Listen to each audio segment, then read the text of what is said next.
Chapter 89. No matter what the two youngsters thought, Luo Shuqing and her husband, the always rational Dr. Mo Haiheng, were all excited about the health pod. After lunch, they brought the two youngsters to a side building of the sanatorium. Though Luo Nan and Mo Peng seemed to yield on the surface, they were planning in private. They would firmly oppose if they really had to fork out the money. They couldn't let the two elders be fooled. The so-called health pod was arranged quite like that. It was an individual room layout, and each room had specialized nursing staff. It didn't look like a nap, but more like a high-standard spa. In this day and age, as long as human resources were involved, a high price could be casually called out. Mo Peng's eyes lit up when he saw the sweet smile on the young nurse's face. He had long forgotten about the fooling problem. He was practically impatient to go in and experience it. Luo Shuqing had already booked 4 rooms in a row. They each chose one and went in. Luo Nan and Mo Peng were next to each other. Luo Nan's sensing range just so happened to cover the neighboring room. He heard Mo Peng ask shyly, "Do you want to take off your clothes?" Luo Nan was too lazy to pay attention to the other side. Right now in his room, the beautiful nurse was explaining the various benefits and basic operations of the health pod to him as part of the service. Luo Nan treated this as an advertisement and forgot about it. He was more interested in the health pod itself. Perhaps it was due to the imprint left behind by his special birth experiences, but Luo Nan had a special feeling towards health pods and health pods. It wasn't a feeling of liking or loathing.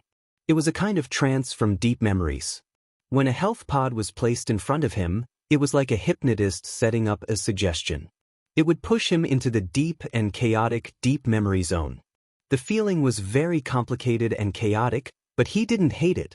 Really. Luo Nan followed the nurse's instructions and entered the pod. The lid closed, and soft and soothing music sounded. It was still like the faint scent of flowers, faintly discernible. Everything proceeded according to the normal procedure. The lid made of special materials gradually turned from transparent to blurry, slowly cutting off the light from the outside world. Luo Nan closed his eyes, thinking that an afternoon nap like this wasn't bad. But he suddenly opened his eyes 7 or 8 seconds later. Something's wrong. The smell inside isn't right. Luo Nan reflexively went to press the open button inside the cabin. A muffled sound was heard at this time. Someone was lightly tapping the health pod's panel. The hatch cover turned from fuzzy to transparent once more. But Luo Nan reacted quickly, and the hatch cover flipped up. The person outside let out a cry, nearly having his arm pinched. Luo Nan suddenly sat up. On the mental plane, the heavily chained crow buzzed as if it wanted to come out. This was where his strongest power lay. However, at this moment, he came face to face with the person outside the cabin. The beautiful nurse had already disappeared. At this time, standing outside the cabin was a young doctor wearing a white coat and glasses. He looked quite elegant. If he spoke less, perhaps he would give people a better impression. Are kids nowadays all so impatient? The young doctor rotated his arms symbolically and coughed once. He adopted a very proper and serious attitude. "Student Luo Nan. I am your attending doctor, Zhang Yuliang." Luo Nan stared coldly at him at first, but gradually, the image of this young doctor, who was pretending to be serious, overlapped with a certain person in his memories. It made Luo Nan a bit uncertain. It wasn't until the doctor finished his self-introduction and Luo Nan saw the nameplate on his chest that Luo Nan made a probing judgment.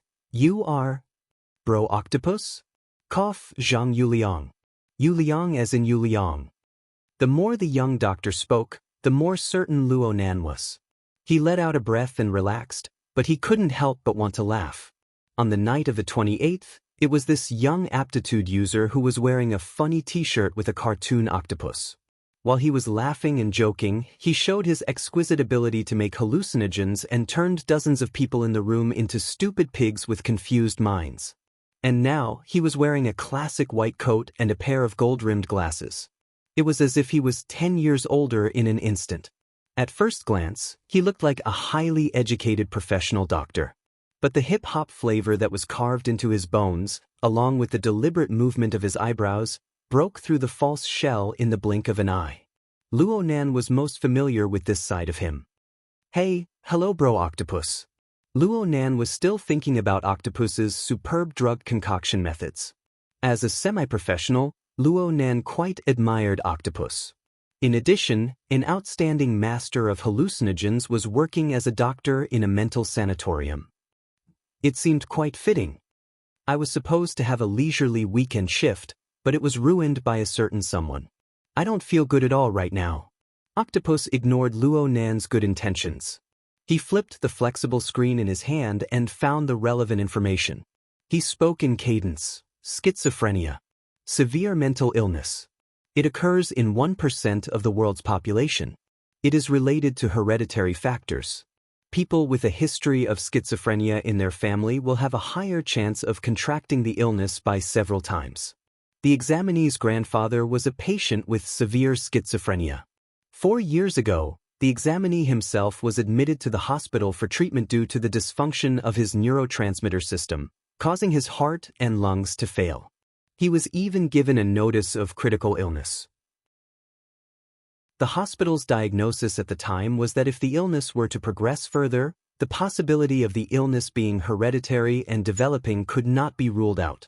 Improper electrical stimulation, drug stimulation, and sudden emotional stimulation could all lead to the illness. TSK, Mr. Psychic. I really didn't know that you were this kind of person. Luo Nan finally came to a realization at this time. Bro Octopus, my aunt and the others? Mrs. Luo Shuqing claimed that a certain someone was talking to himself several times this morning.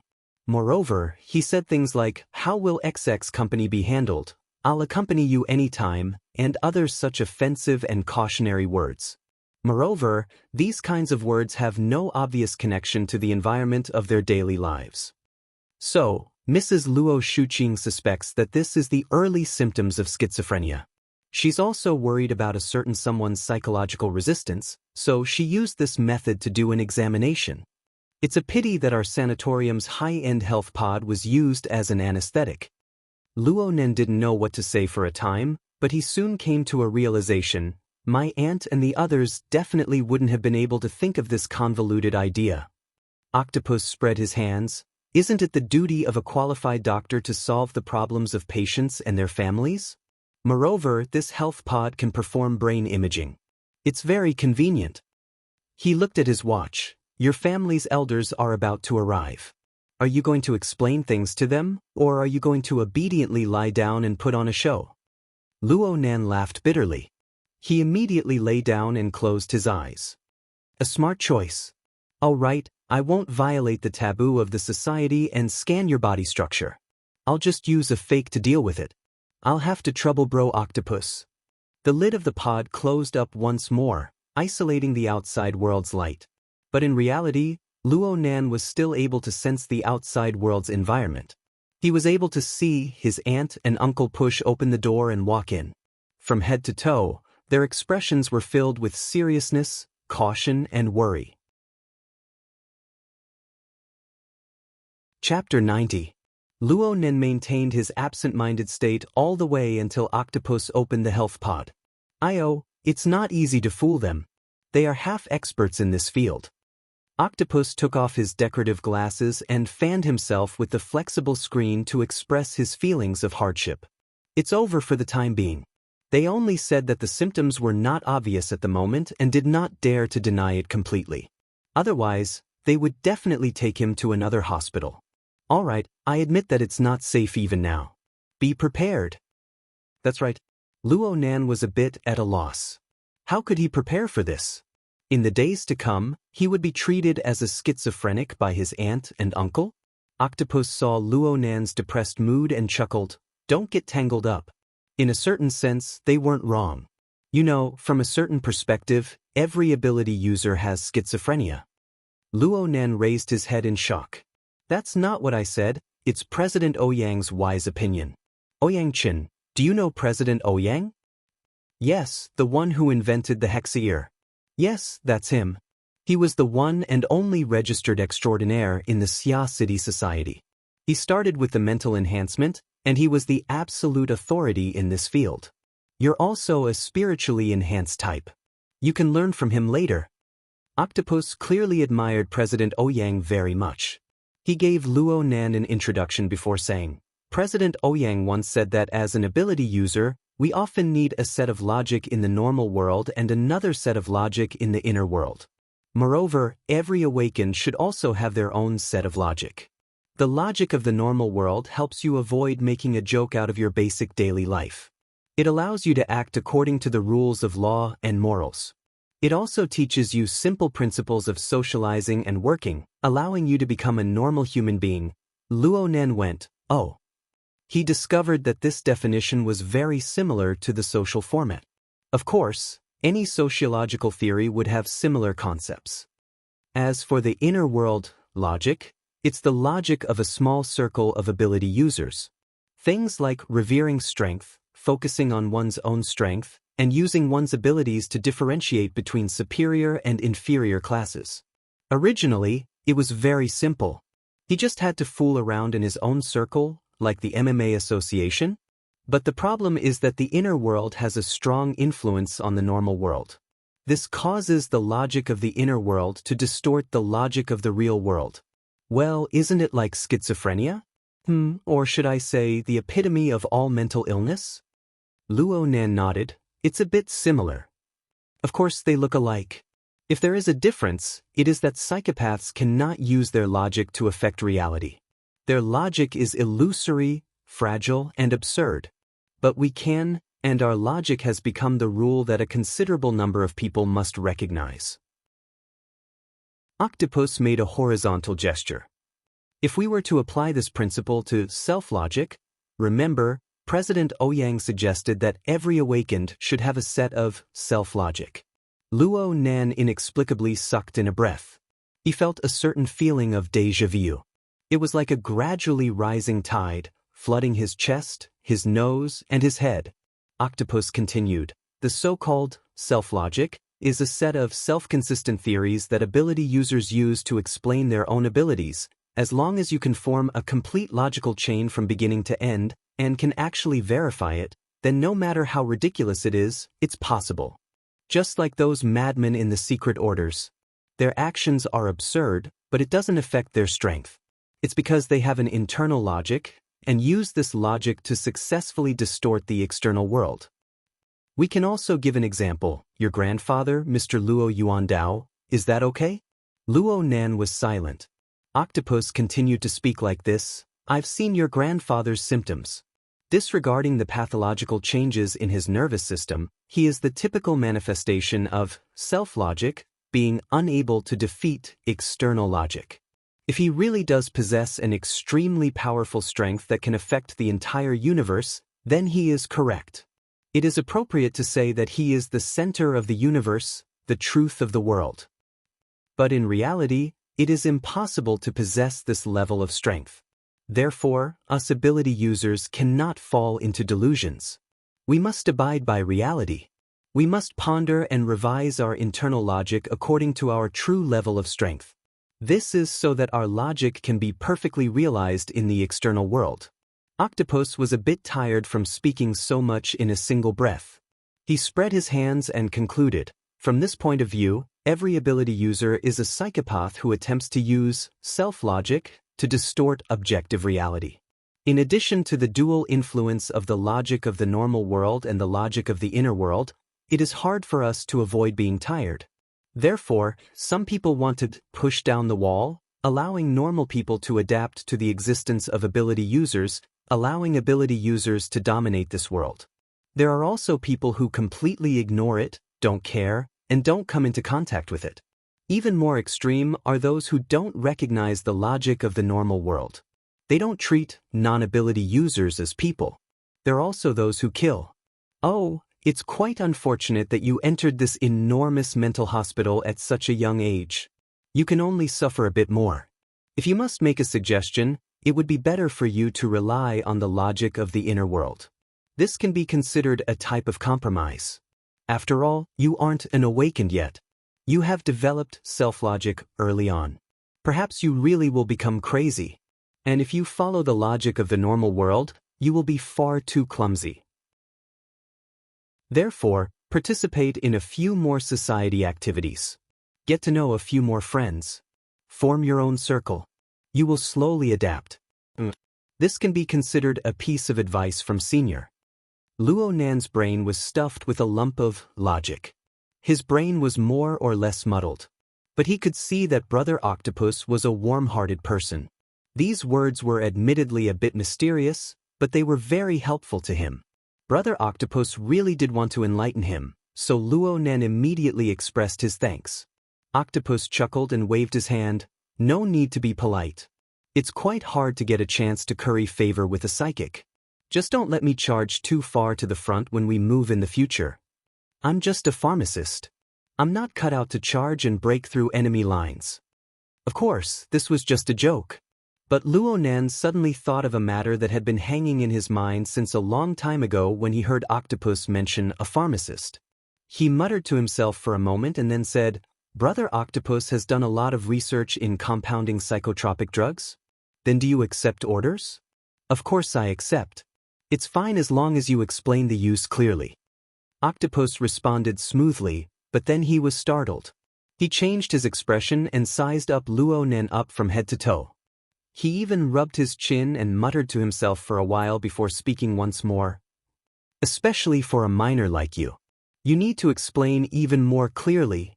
Don't tell me you have some sort of bad habit? Luo Nan didn't respond directly.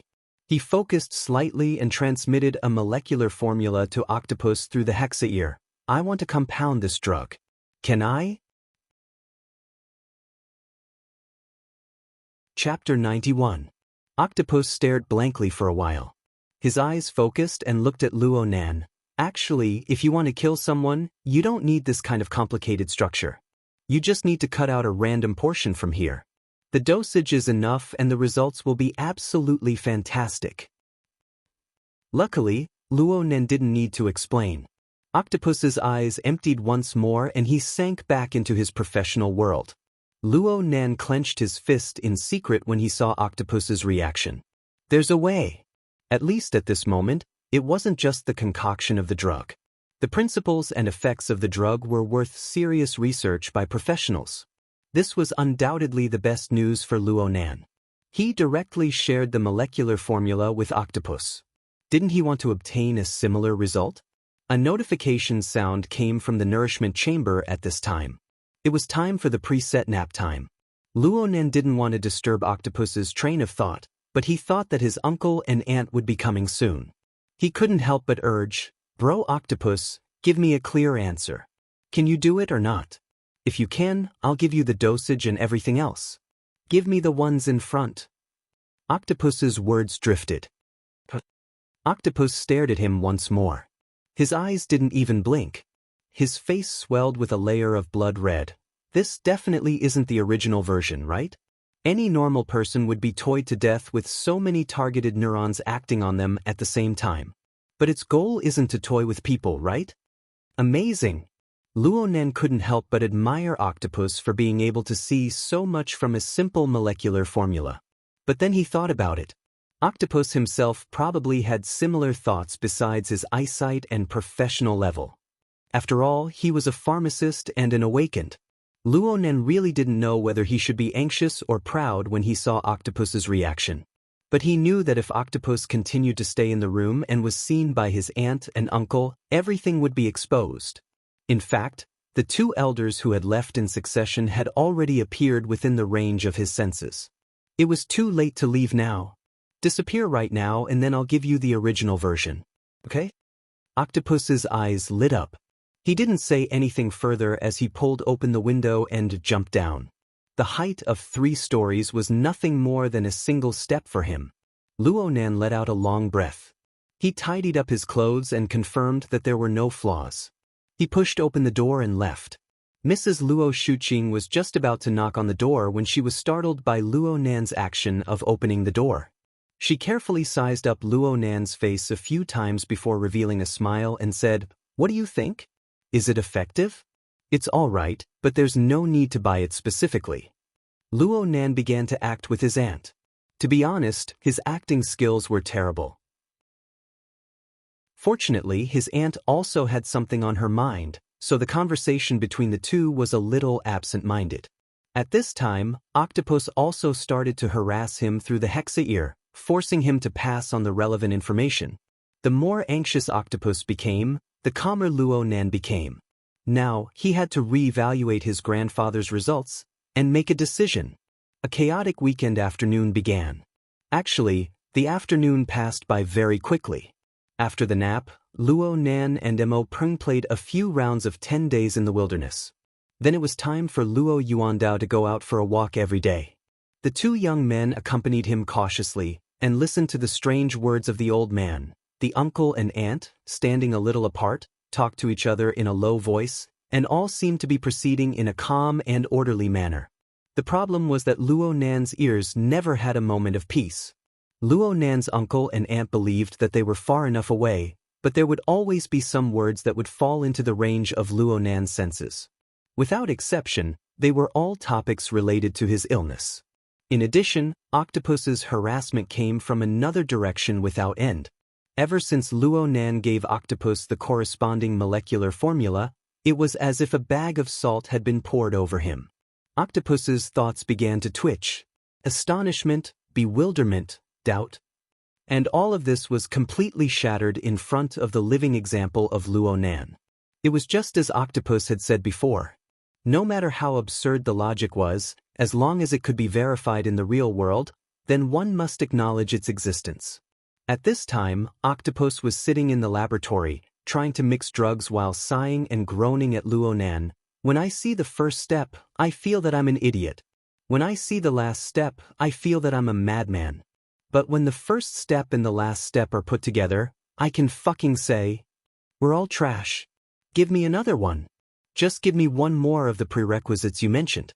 I need to verify my train of thought. Don't give it to me yet. My logic is about to explode. My God, how could I have thought of this step?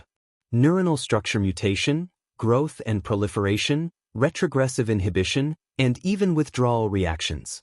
Everything is in place. Even if I had a brain hologram in front of me, I wouldn't be able to calculate it. This is the entire flow of time. This simply isn't the result a human should have. It doesn't matter if it was created or consumed. When Luo Nan first heard these words, he was nearly unable to suppress his excitement and pride. But slowly, these impassioned emotions melted away one by one from the weak and strange movements of his grandfather's body. What meaning did these praises have from his grandfather's perspective? Would this old man, who lived his life sealed within his logic, be able to feel a moment of joy even if he were to add all the honor and prestige he should have? Even looking at it from the most realistic of perspectives, the sanatorium had opened up all-day visitation to an old man whose condition was deteriorating. This was not good news at all. This was no different from giving up on treatment. Luo Nan gazed at the side of the old man's withered face. Every word and action of the old man this day flowed and permeated the bottom of Luo Nan's heart. An idea grew clearer and clearer from within. The sky gradually turned dark, and the all-day visitation came to an end. The family prepared to return to the city. Luo Nan asked Octopus about the drug through the hexa ear at this time. Octopus took charge of everything. The society has a specialized express delivery channel. It is absolutely safe and convenient. Starting tomorrow, I can supply a fixed quantity. Then I'll have to thank Brother Octopus. This is nothing. Compared to the value of the 2 molecular formulas, this amount is a drop in the ocean. Octopus was still in a state of eagerness. Oh right. I want to write a paper based on the molecular formulas during this time. I want to publish it in an internal journal of the society. Can you represent your grandfather and give me the relevant authorization? Luo Nan's heart palpitated with excitement as soon as these words came out. He knew very well that he didn't have the ability to further research and explain his grandfather's theory at this stage. Then, someone who could replace him in all this and give his grandfather the reputation he deserved was one of the best choices. Octopus's level in drug compounding was outstanding. He didn't have any sinister thoughts. It was very pleasant to talk to. He was an extremely good candidate. Chapter 92. After all, Luo Nan had learned from Yen Hong's mistakes and had considered the problem of plagiarism. But the Wilderness Explorers Society wasn't the academic world after all. This place didn't seem to have the soil for academic competition and competition. Instead, practical results were more important. Plus, the status of psychics was transcendent given the current special circumstances. As long as he stood there and displayed his usefulness, no one would be able to deprive his grandfather of his achievements. After some consideration, Luo Nan decided to trust Octopus. He simply replied, "Okay." Octopus immediately laughed heartily. "Excellent. I'll prepare the power of attorney. The society will use the same format and there will be 2 notaries. Each of us will choose one. Who are you going to choose? Your secretary?" Luo Nan finally felt completely at ease after hearing Octopus take the initiative to talk about this. He thought of Hiyuan's temperament and status. She was indeed the most suitable to be a notary, and so he expressed his agreement. The family had already gotten in the car and drove out of the sanatorium. Luo Nan was still sitting in the front seat. He turned his head to look at the building that was gradually turning blood red under the setting sun. He was speechless for a time. A moment later, he transmitted to Octopus, "My grandfather is here. I'll leave him in your care." Octopus naturally patted his chest in guarantee, "Relax. I never knew there was such a great God by my side. Now I know. From now on, he is my grandfather. I will definitely take good care of him in the morning and evening." My grandfather's current state. Cough. You don't need to pay too much attention to him. Luo Nan was really worried that Octopus would get hot-headed and grab his grandfather like a treasure to interrogate him. I understand. It's not good to disturb the old man in his current state. Then can you hurry up and let me see the old man's notes?" Octopus was in a highly excited state right now. His thoughts jumped extremely fast. "Oh right. I just heard you say that a portion of the old man's notes were lost. That's easy. We can jointly issue a mission later. As long as we set the reward high, like 1 honor point for 1 notebook, do you believe that even President Ouyang will be mobilized? Don't worry about not having enough points. I can share the burden. As long as it's related to medicine, give me a complete copy and I'll pay in full. Okay?" Luo Nan also smiled as Octopus enthusiastically described the situation. But soon he changed the topic to something else. "Oh right. Bro Octopus, let me ask you again. For ability users, as long as their self-logic is complete and can be verified, it doesn't matter how crazy they are. Is that right?" Of course. Look at the gods, saints, and primogenitors of those secret sections. Their abilities to manifest their divinity are too against the rules. They can't even be stopped.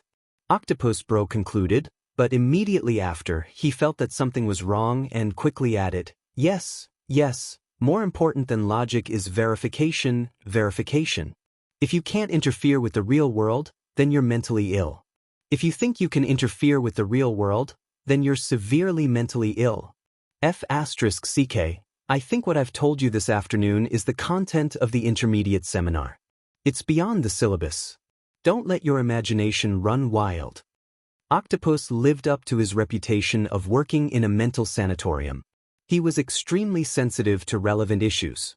He was really worried that Luo Nan would let his imagination run wild and act without any scruples. At Luo Nan's age and with his occupation as a psychic, the possible problems that could arise were far too serious. Luo Nan laughed when he saw that Octopus had the intention to continue exhorting him. Relax, bro Octopus. I know that the most important task for me right now is to temper my body and realize a balance between my mind and body. Then I'll use the dual channels of my mind and body to slowly experience this world and gradually form an answer. I don't need to be in a hurry to explain this world, right? But Octopus didn't know that most of Luo Nan's words were pointers from Hiyuan. He immediately let out a sigh of relief and praised loudly, Excellent. Kid, you have the perception.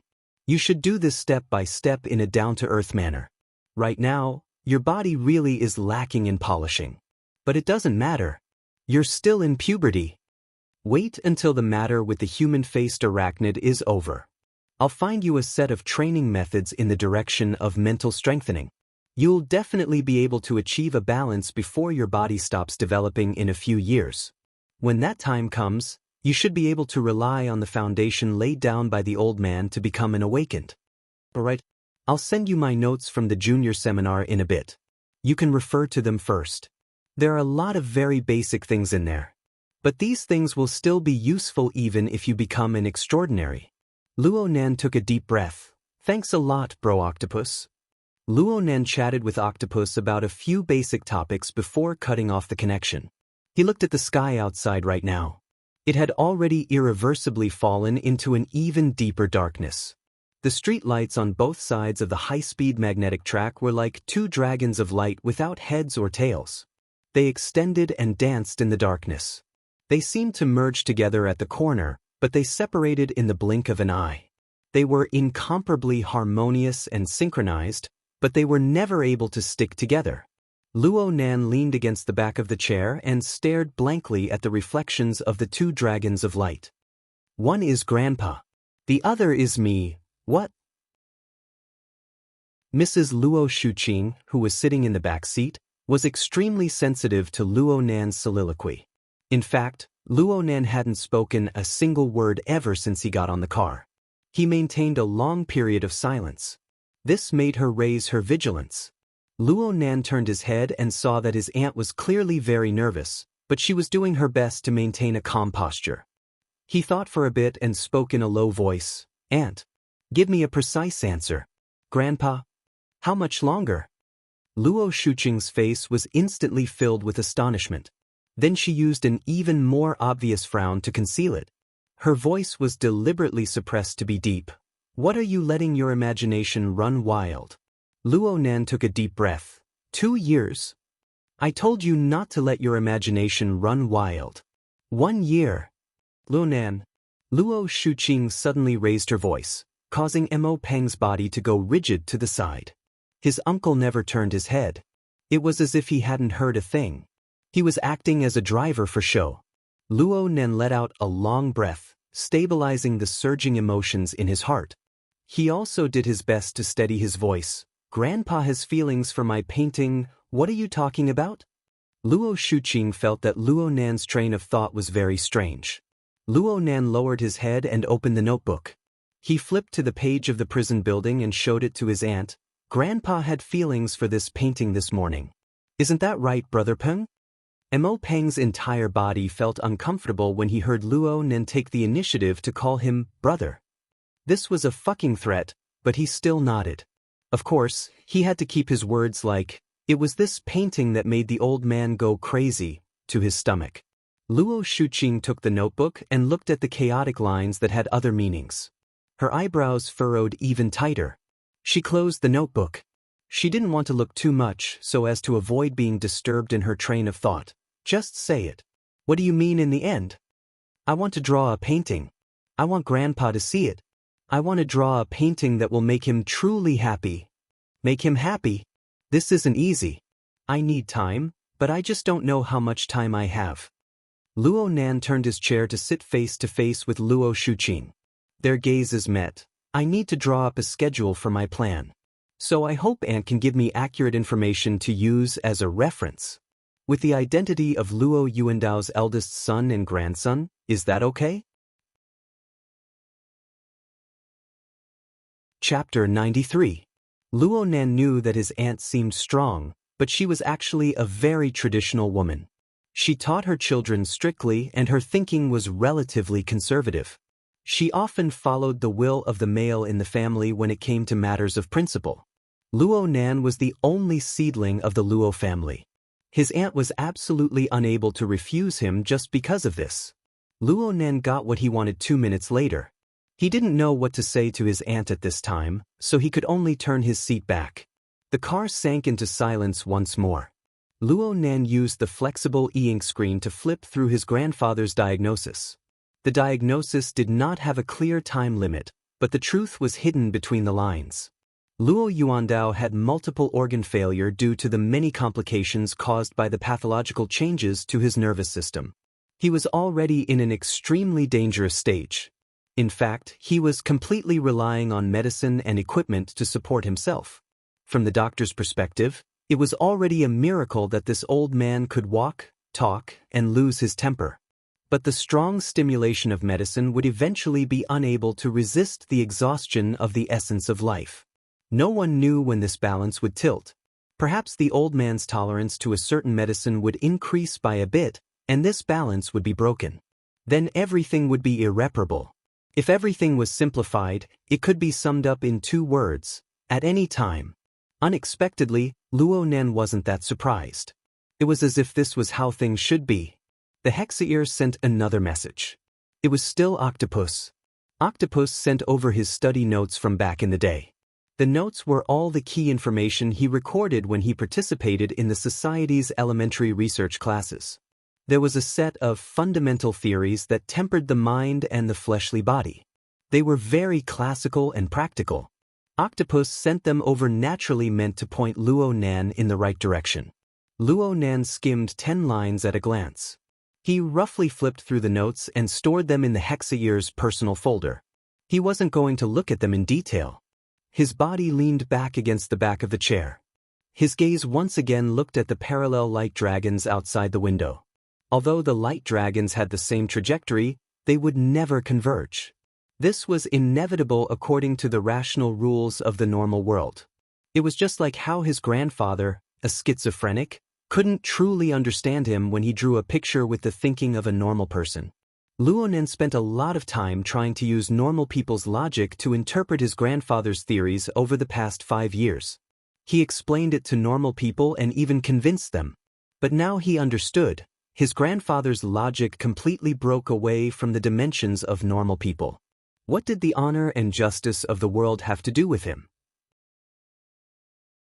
What his grandfather needed, or at least what Luo Nen believed he needed, was a clear, straightforward, and correct communication. That was the beginning of everything. The first was logic. Luo Yuandao's logic was classical. His formatting theory was a form similar to primitive philosophy. He advocated the nesting of self-format, social format, and heaven and earth format. This kind of nesting was not from the outside to the inside, from the material to the spirit. It was from the inside to the outside, from the self to the entire universe.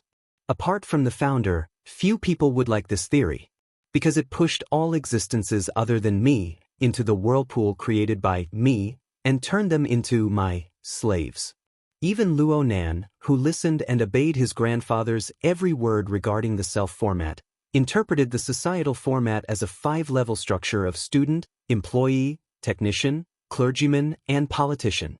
Intentionally or unintentionally, Luo Nen understood these 5 levels of structure as relatively objective existences. The social format was viewed as a set of undiscovered formulas, an undefined model, and the collective creation of a certain human society.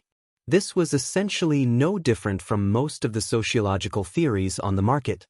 In fact, it was even worse. It was just as Mo Peng, who excelled in all 7 subjects, had said, where was the standard? Luo Nen heard a clear and insane answer to this question from his grandfather's roar, mine. All of it is mine. My student, my employee, my technician, my clergyman, my politician. Selfish and arrogant to the point of making one nauseous. Extreme to the point of making one tremble. But Luo Nan was able to find a complete and clear thread of logic from within when he eliminated these unnecessary emotions. Luo Nen flipped through the notebook, flipping to the page on the prison building. He flipped to the page on which the wraith sign was derived.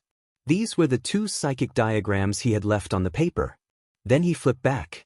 He opened the flexible e-ink screen and entered the interface of the drawing software.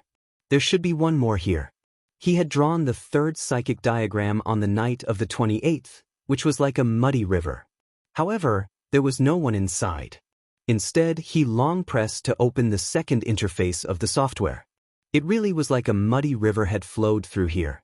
Then could he understand it this way? The psychic diagram had already been added in this way? The psychic diagram was personally drawn by Luo Nan.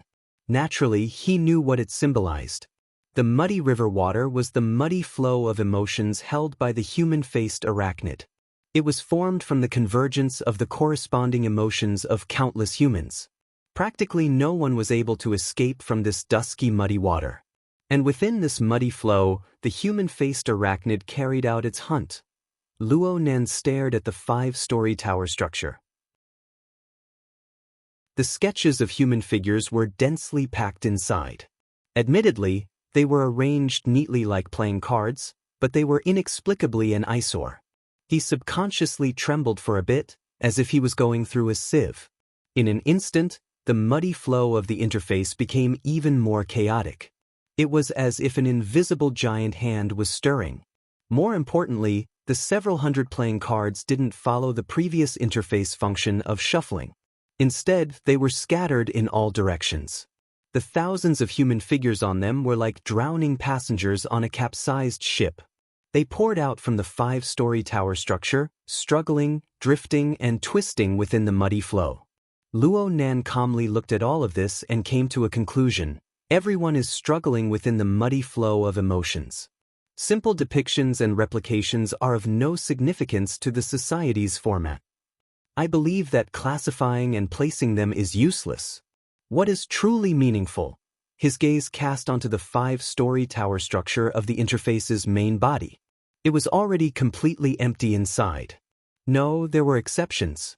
There were 2 people on the lowest student level. Luo Nan had quite a deep memory of one of them.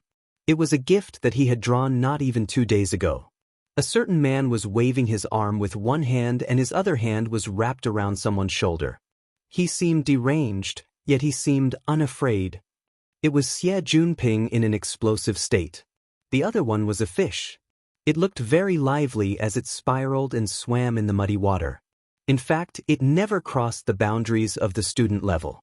Luo Nan stared at the outline of this fish that seemed to have been casually drawn.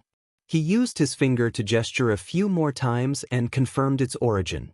Within the 3rd psychic diagram, it was one of the many ability users who used the fish-style depiction. Its corresponding target was cat eyes. That was not all. Looking up from the student level and across the empty staff level, there was a strange symbol floating in the technician level. Chapter 94. Luo Nan sat quietly. He stared at the mostly empty 5-level pyramid and continued to deduce his conclusions. The same pyramid can contain vastly different contents. This is probably because the standards are completely different. The previous stratification was just a simple reconstruction of the structure of society. Therefore, everyone could be placed within it.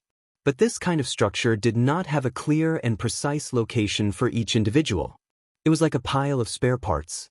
No matter how large or complete they were, they could not be assembled into a complete functional machine. It was meaningless. The current stratification standard is simple and crude. Does it belong to me? Under this simple logic, all existences unrelated to me will be cleared out. As for what counts as related, obviously, it has to be directly related to the self format. Only then will it be included in this system. The software interface continued to undergo changes as his logical thinking advanced layer by layer. The heavily chained crow was like a giant python shuttling back and forth within the 5-level pyramid structure. But no matter how it moved, it always maintained a connection with Xie Junping, cat eyes, and the wraith sign. The heavily chained crow was the symbol of my heart's a prison. It was the materialization of the self format. Luo Nan had once used the heavily chained crow to destroy the human-faced arachnid's clone for Xie Junping. Cat eyes had once collided with Luo Nan's psychic diagram and was countered by the heavily chained crow.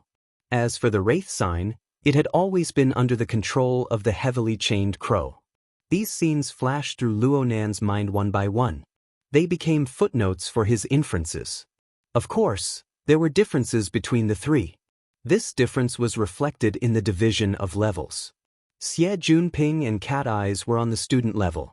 According to formatting theory, they did not make any contributions to the social format. They were learners who received one-way indoctrination.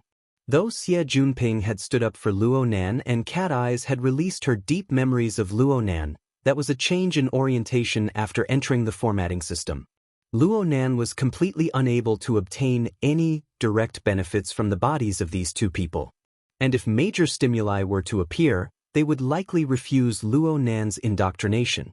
They would walk out of the format pyramid and part ways with Luo Nan. As for the wraith sign, it was completely like Luo Nan's dog. It would bite whoever it was told to bite. Speaking of which, its loyalty was off the charts. It also possessed extremely powerful abilities. More importantly, Luo Nan was able to obtain direct benefits from its body. The benefits he obtained were even higher than the benefits he could obtain from purely relying on the training of his body. The results of devouring the human-faced arachnid's avatar had already proven this point. Therefore, the wraith sign entered the technician level. But the problem was that it didn't have any self-awareness, so it couldn't rise to the level of self-awareness. This level was already its limit. Luo Nan suddenly felt an inexplicable sense of familiarity as his thoughts reached this point. He felt as if he had seen such a clear hierarchy, gradually deepening connection and feedback pattern somewhere before. He searched through his memories, and the relevant scenes were fixed in his grandfather's ferocious roar. Luo Nan pressed his forehead. His fingertips moved, and a certain word suddenly smashed into his brain. It was hard to get rid of it. Temple, God Nation, New God, Old God, God? In Grandpa's crazy talk, the word God appeared very frequently and occupied a very central position. In the past, Luo Nan would not have cared. But now that his horizons had been broadened, it was hard for his thoughts to remain pure. He closed his eyes. In reality, he connected to the psychic wave network through the hexaear and entered the interface of the professional association. Then he searched for the secret order's entry, focusing on finding information related to their organizational structure. Soon, a large amount of information poured out. It seemed that the psychic wave network of the society wasn't designed to be too powerful in terms of intelligent filtering. Luo Nan could only search and comb through the information with great difficulty. This lasted until there was a paragraph that attracted his attention. The vast majority of the founders of secret orders were unavoidably influenced by the existing culture of society. They often used ancient myths, mainstream religions, and historical legends as references when they first established the basic structure of their sections. They even used novels and games as models. They painted their sects with all sorts of fantastical colors and designed strict ranks. The specific concepts are vastly different. When examining the secret orders that have existed for over 10 years, one must admit that they have, to a large extent, a convergence that makes one raise an eyebrow has appeared, especially in terms of organizational structure. The three great world secret orders seem to coincidentally divide their internal personnel into 4 ranks. Although the names are all different, the meanings within are very similar. I have unified them as shallow believer, devout believer, fanatic believer, and favored. As the names imply, the believers of these 4 ranks have different degrees of devotion and devotion toward the God. And the gifts and rewards they receive from the God are different as well. Facts can prove that the God and the first oblatum are true to the various ranks of believers. The offerings, demands, and feedback they receive from the God are real and not false. There is a strict hierarchy of judgment. They possess a similar but strict and feasible logic, forming a system that is still stable to this day. Luo Nan felt that this article was very much to his liking after reading halfway. It just so happened to answer his question, so he paid special attention to the author's name. He didn't expect the author to be quite familiar. Bamboo Pole?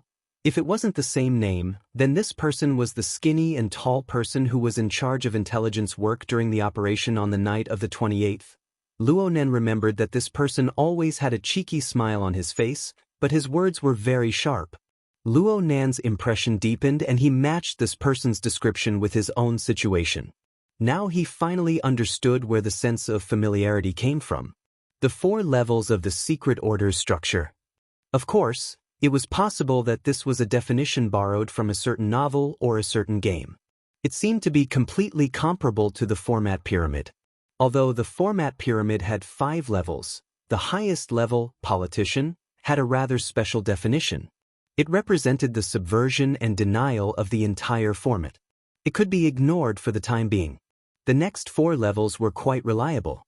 If he looked at it this way, then his grandfather's formatting theory, or at least the level of the social format, was also a kind of ability explanation system. And it leaned towards the standpoint of the secret order? Then what was the current him? Was he some malnourished god? Luo Nen rubbed his forehead even harder. Tired? We're almost home. His uncle suddenly spoke. Luo Nen went, He jumped out of his thinking mode. It seemed that his attitude just now had made his uncle and aunt even more worried. He thought for a bit and pursed his lips in a feigned relaxed manner. I'm not tired. I'm just a bit hungry. His uncle grunted and turned to speak to his aunt. It's late to go home and cook. Should we let old Emo make a nutritious meal, or should we deal with it outside? Emo Peng cried out in fright. Heavens! Don't trouble him. Chapter 95. Old Emo was the family's AI housekeeper. Since he had carelessly chosen to lean towards environmental protection, this AI's cooking menu forever lacked high-fat and high-protein options. Moreover, the nutritious meals he made were more like medicine than food. Old Mo's uncle and aunt weren't averse to this. They didn't mind occasionally slacking off and tasting fresh food. But for Emo Peng, he would rather drink plain water. Luo Nen also felt that it would be best for him, who had consumed large amounts of mental power, to strengthen his nutritional supplements. Seeing the troubled expressions of the 2 youngsters, Luo Nan's uncle readily agreed. Then we'll settle it outside. There's a new restaurant nearby that's pretty good. As he spoke, he used the car's AI to order food online. His luck wasn't bad. Even though he had already entered the bustling Xia City district and it was mealtime, he still successfully placed the order. The SUV cut into another lane and entered the light track of a certain skyscraper. It began to gradually rise to the traffic level. Xia City had 20 transportation layers from the ground to the sky. Aside from the 5 layers that were used by specialized flying machines, the remaining 15 transportation layers mostly used the light rails that bypassed the various high-rise buildings in the city to realize the switching and distribution of the layers. Every night, the outer layers of many skyscrapers would light up like spiraling neon lights. Tens of thousands of flying cars would shuttle back and forth, forming a seemingly never-ending stream of light. It was filled with the beauty of order. Luo Nan continued to read the rest of Bamboo Pole's words, and the word order was mentioned. We've observed the secret orders. The vast majority of them, from top to bottom, show signs of irrationality. But within and between every order, a high degree of unity and order is ultimately manifested. It makes one suspect that all irrational things are stuffed into a hard, firm, and tight framework. Or perhaps it's a kind of magical machine. Irrational raw materials are filled in, and the product is order. I can't find any other explanation for this besides a complete ability explanation system. We can match the secret order's ability explanation system with the society's internal ability explanation system. Shallow believers correspond to unawakened ability users. Devout believers correspond to awakened ones. Fanatics correspond to engineers. Favored correspond to extraordinaries. Basically, the ability levels are quite compatible. Is this the ability explanation system's different routes lead to the same goal? If this is the case, the society will be very happy to sit down with the secret order and eat breakfast together. But in reality, the church's explanation system still had serious differences with that of the association. The society, the church, and even the burners. What does the coexistence of 2 or even more systems mean? Have we only seen one side of the truth, or is the world like a sandwich? Or simply a 1,000-layer cake? There's another layer to unravel, it's just a matter of how you want to eat it. Bamboo Pole's article was very long. Luonan only read the gist of it. However, the main point was still very clear. It was to discuss the opposing system between the association and the secret orders, and to correct some people's belittling of the secret orders. However, Luonan's feelings had deviated a bit from Bamboo Pole's goal of writing this article. I seem to have entered the wrong door. Luonan felt a small sense of absurdity. No matter how he looked at it now, His own formatting theory leaned more towards the direction of the secret orders. Like Xie Junping and Cat Eyes, weren't they shallow believers? Another example would be the Wraith Sign, who was a fanatic. The standard of the societal format was more like the typical structure of the secret orders, with God as the center. If the facts proved that his self-logic and the ability explanation system advocated by the society had a serious deviation, then what was the point of him joining the society? Of course, Luo Nan wanted to know why his grandfather's theory would form such a close correspondence with the secret orders system. Was it a coincidence? Or was it some other reason? Luo Nan's doubts were destined not to be answered in a short amount of time. The family had already arrived at the restaurant. They were guided by the waiter to their reserved seats and sat down. The restaurant's environment was pretty good. It had antique wooden window partitions, allowing light to pass through and emphasizing privacy. Even though there were quite a few people eating, it was relatively quiet. Luo Shuqing was quite satisfied. The place you chose is pretty good. This kind of environment was a bit old-fashioned for youngsters. Mo Peng wasn't interested in the surrounding decorations. He lowered his head and played his game after ordering. Luo Nan went to the bathroom. His train of thought had hit a bottleneck. It was hard not to be preoccupied. He kept his head down the entire way, ignoring the things around him. But when he was washing his hands, someone beside him called out in a probing manner, "Mr. Luo?" Luo Nan was startled. He raised his head and saw that the person was around 40 years old. His figure was tall and sturdy, and he looked capable and calm. Luo Nan just felt that the person looked familiar.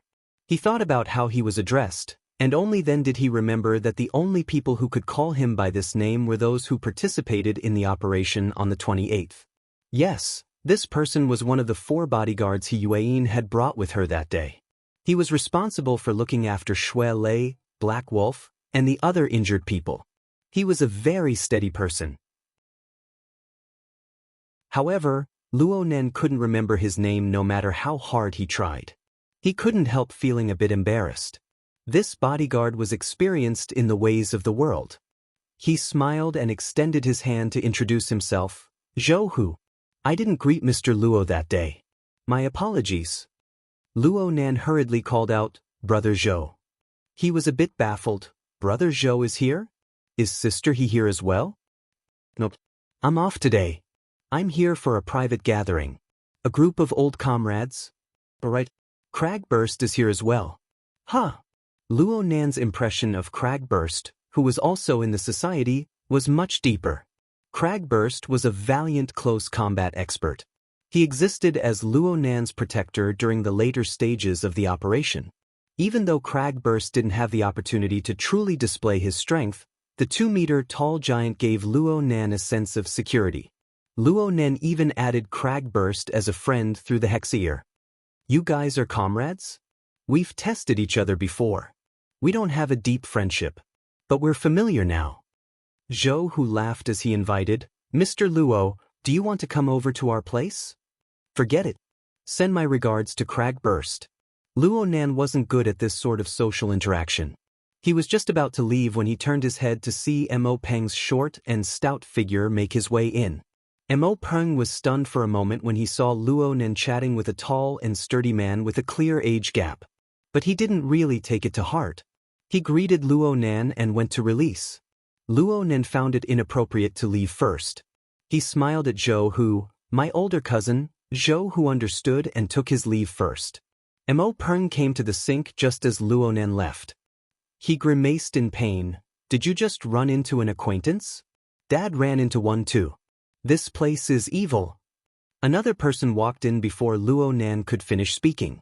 Luo Nan's back was facing the door right now. The person just happened to see Luo Nan's back as well as the side of his face reflected in the mirror. The person suddenly trembled and turned to leave. Chapter 96. As the voice fell, the person who had just entered hurriedly barged in again. He lowered his head and quickly entered the room. It looked like he really couldn't hold it in any longer. Mo Peng was baffled, but he also chuckled.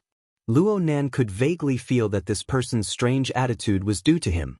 He swept a glance at the person's face and saw that this person was very young. He wore vintage gold-rimmed glasses. At first glance, he looked a bit like Octopus Bro.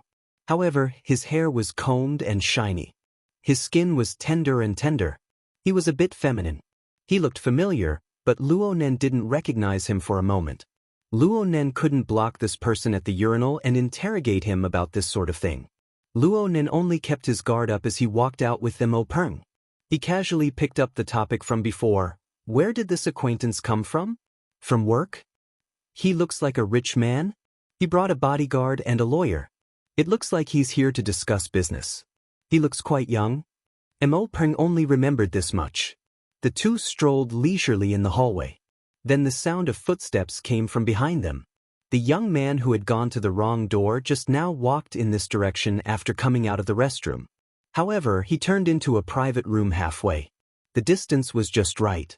Luo Nen released his mental senses to look at the situation inside.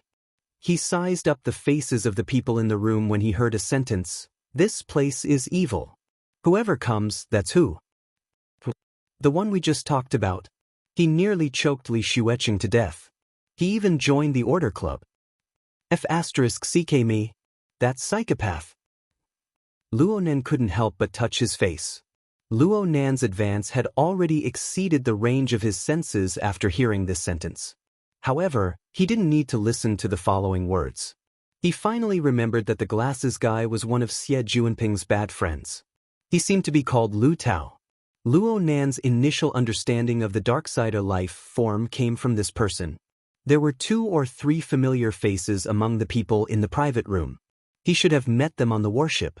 They were probably a small circle of rich kids. Luo Nen just didn't expect that he would have a bit of fame in that circle. Even though it didn't sound good. Luo Nen no longer paid attention to this group of people. He and Mo Peng entered the hall together. The conversation within the private room continued to progress. It wouldn't be wrong to say that this was the circle of the rich second generation, but it would be more accurate to say that it was the majority of the members of the Construction Society's executive committee, except for Li Xueqing, who was still lying in the hospital. Originally, they were going to have a meal with the person in charge of the Rainbow Fund, the co-investor, but the other parties still hadn't arrived. The group of people hadn't had a meal for a long time, and they were all stifled. They could only rely on bragging and gossiping to survive. The relationship between this kid and Xie Junping is unclear. I heard that the next morning, Li Xueqing called, Shattered Soul, and his gang to beat him up.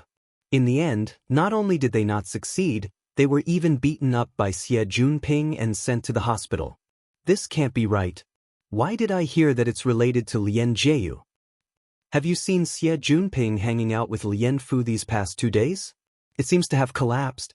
At this moment, Lang Ding stood up from the main seat. I've just contacted him. He's outside.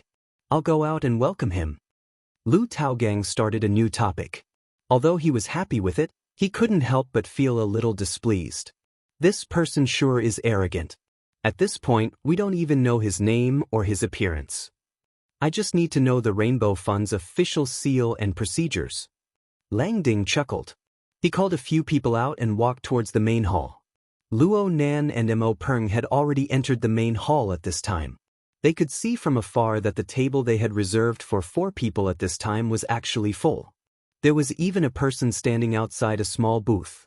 Mo Peng rolled his eyes when he saw this. You haven't finished chatting yet. Don't tell me you want to eat at the same table? Luo Nan walked a bit closer. He wasn't obstructed by the antique wooden window, so he just happened to be able to see the appearance of the person outside the booth. His feet suddenly stopped. The person standing had a swift and fierce build. His skin was dark and shiny. His gaze swept all around with ice-cold vigilance. He had the appearance of a bodyguard. The dark-skinned bodyguard clearly sensed Luo Nan's gaze at the same time that Luo Nan's gaze swept over. His cold gaze was cast over. It was the dark-skinned man that Luo Nan had seen at Gear. The burner. Luo Nan's brows furrowed slightly. His footsteps paused for a bit, then he sped up and walked straight over. He saw that aside from his aunt and uncle, there were 2 other people sitting. One was Lawyer Zhu, whom he had seen that day. The other was a man who looked to be around 30 years old. His face was handsome and he seemed to be smiling. But from the contours of his face, he should have maintained a serious appearance all year round. His smile appeared stiff, distorted, and a bit inexplicable coldness. But the thing that gave Luo Nan the deepest impression was the area around this person's eye sockets. The color of blood and tendons interweaved together to form a strange contrast with his current smile. All right, this person's eyes were a dark red color. Luo Nan got closer and further confirmed that the atmosphere in the booth was absolutely abnormal. His uncle's expression was tranquil. His aunt's expression was as deep as water. Neither of them said a word. There wasn't a hint of harmony between old friends. The red-eyed man didn't say a word either. Lawyer Zhu's elite tone came out from the booth. I am unable to explain too much for the time being regarding Mr. Yan's impromptu intention to transfer. However, from my professional perspective, there is a very high degree of maneuverability involved. Luo Nan and Mo Peng had already walked out of the booth at this time. The dark-faced bodyguard's gaze was fixed on Luo Nan's face from beginning to end. Luo Nan didn't do anything when faced with such a direct and cold gaze, but Mo Peng already found it a bit hard to endure. I say, there's something wrong with this atmosphere. The red-eyed man saw them return at this time and waved his hand, indicating for Lawyer Zhu to pause. His gaze turned and directly cut to Luo Nan's face. He paused for a moment and actually took the initiative to stand up, grinning. This was an even stranger smile. The center of his lips was quite wide open, but the corners of his lips were purposefully tightened, affecting the muscles of his cheeks. Not only did his eyes not narrow because of his smile, they actually widened a bit.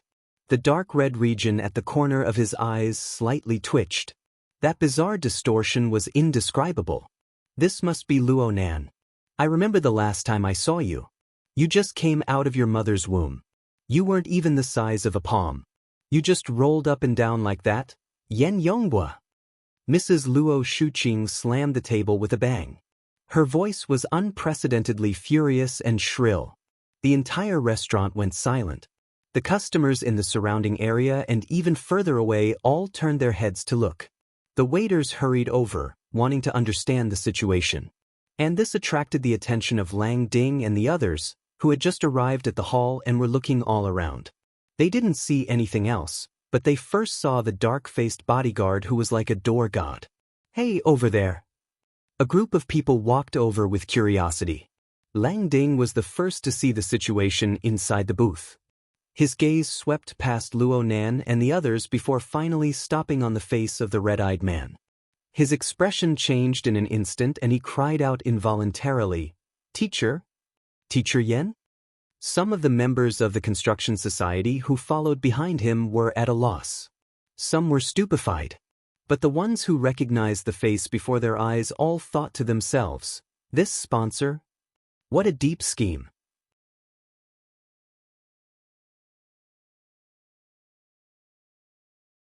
Chapter 97. I've been busy lately, so the update time is a bit messy. Please forgive me. No matter what, it had to be guaranteed that he would be able to eat twice a day. After this week, the rhythm would adjust. This chapter is the second update on the 17th.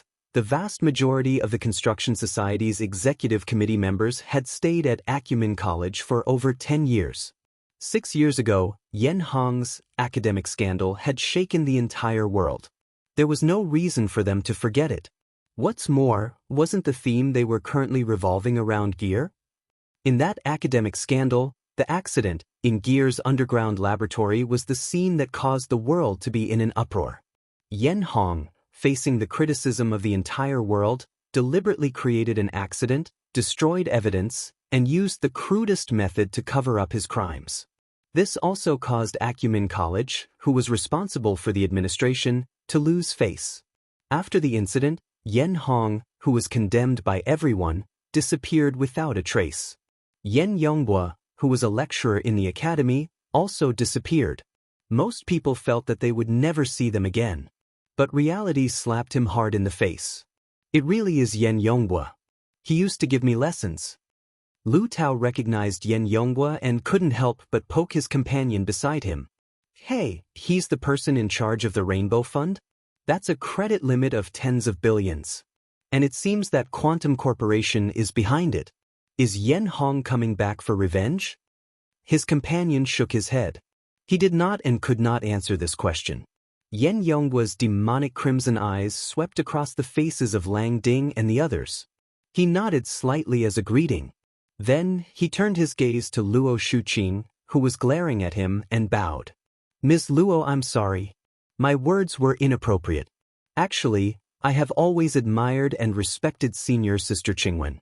Therefore, when I returned this time, the first thing I did was to purchase gear.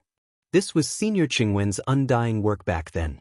Back then, I also hoped to restore the glory of my father's laboratory. Luo Shuqing didn't hide her emotions at all. In your dreams? Yen Yonghua calmly tapped his temple. Now, I have the ability to turn dreams into reality. Oh, I'm sorry, I forgot that you haven't eaten yet. I won't disturb you for now. We'll talk about the transfer later. He walked straight out of the cubicle and Lawyer Zhu hurriedly got up to follow. Luo Nan stared coldly at this strange man outside the compartment. He didn't know who Yen Yonghua was at first, but now he was clear. It was this person.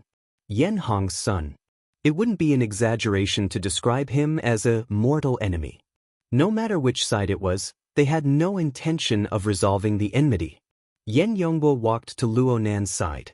Just as he was about to brush shoulders with Luo Nan, Yen Yonghua suddenly turned his head.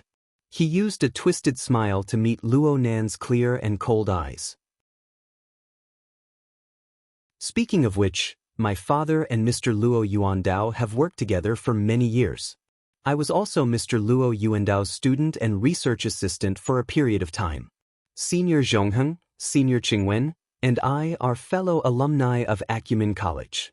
If there is a chance to coexist, I hope to continue the fate of our two families at Gear.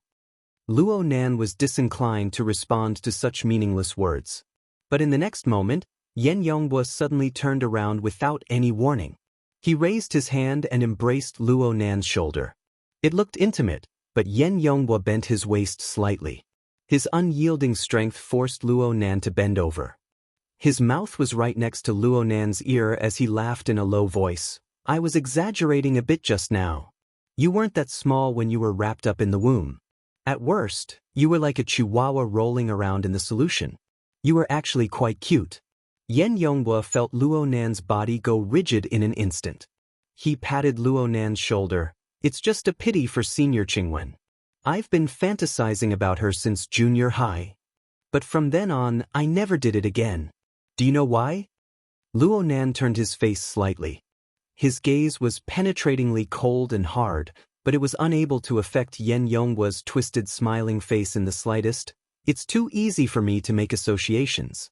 When her face flashes in my mind, I think of that pile of rotting flesh and bones.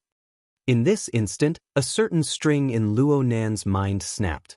The heavily chained crow was about to pierce out of his body amidst the rattling vibrations, piercing through the head of the man before him. But a scorching firepower was transmitted from Yen Yonghua's body in advance. It penetrated through Luo Nan's neck, just like a red-hot blade. The instant brush with death caused Luo Nan's thoughts to stagnate. The heavily chained crow didn't come out, but Yen Yonghua's words pressed into his eardrums one word at a time. Look. This is the archetype format. This is the burner. This is the true result. And your kind is worthless. I didn't have the time to say those words to your dead old man back then. I'll give them to you. Yen Yonghua let go of Luo Nan's shoulder and laughed loudly just like that. He directly left, and the dark-faced bodyguard followed closely behind. Lawyer Zhu also hurriedly followed. Lang Ding and the other members of the construction society looked at each other in dismay. They hesitated for a while, but they still chased after Yen Yonghua. Yen Yonghua seemed to have gone mad. He laughed all the time. His laughter was hoarse and sharp, echoing throughout the entire dining hall. Nanan. Luo Shuqing, who had just been intimidated by the inexplicable power, finally broke free. She flipped over the chair and threw herself over. She hugged Luo Nan, who was still in a bent posture, and spoke incoherently. Are you okay? What did he say? That bastard? Are you okay? What did he say? Luo Nen didn't say anything. Up ahead, Yen Yongbo walked very quickly, pulling open the distance between him and the group of people from the construction society. Finally, his laughter stopped, and his face quickly returned to its usual cold and solemn state. Lawyer Zhu. Lawyer Zhu had to jog the entire way in order to keep up. It was inevitable that his elite style of calmness was a bit scattered. But he had no choice but to run. He had been scared stiff by Yen Yongbo's previous performance. He had never thought that this big financial backer of his, who had always maintained a calm appearance, would actually have such a crazed core. He gasped for breath and asked, "Mr. Yen, do you have any instructions? How is the school?" The sudden change in topic and situation caused Lawyer Zhu to stare blankly. Luckily, this was his field of expertise, so he quickly replied, "They basically agree to speed up the process. If the bidding goes smoothly, why doesn't it go smoothly? Under the unreserved support of the Rainbow Fund. Come, Lawyer Zhu. Tell me where it doesn't go smoothly?" Lawyer Zhu felt his legs go a bit soft. He unconsciously swallowed a mouthful of saliva and rushed to remedy the situation. After the bidding succeeds, the relevant procedures will be completed within half a month. Are there any other obstructions? Right now he's mainly in the society. That one just now. I'm talking about Luo Nan. Lawyer Zhu glanced at Yen Yongbo's face from the corner of his eyes as he spoke. Seeing that Yen Yongbo didn't have any special reaction, Lawyer Zhu continued to speak. Luo Nan is a member of the society. He doesn't have the right to make decisions, but he does have the right to request for reconsideration. In other words, he can go through questioning a certain part of the procedure to drag things out for a period of time. Of course, this doesn't affect the overall situation. We can advance forward together. Yen Yongbo suddenly turned around and grabbed his collar in a rude manner. He stared at him and said, "Lawyer Zhu, do you know what the big picture is?" Lawyer Zhu was scared silly and shook his head vigorously. "Do you know how many earthquakes have occurred in Xia City over the past 10 days? He continued to shake his head. "It's been 15 times.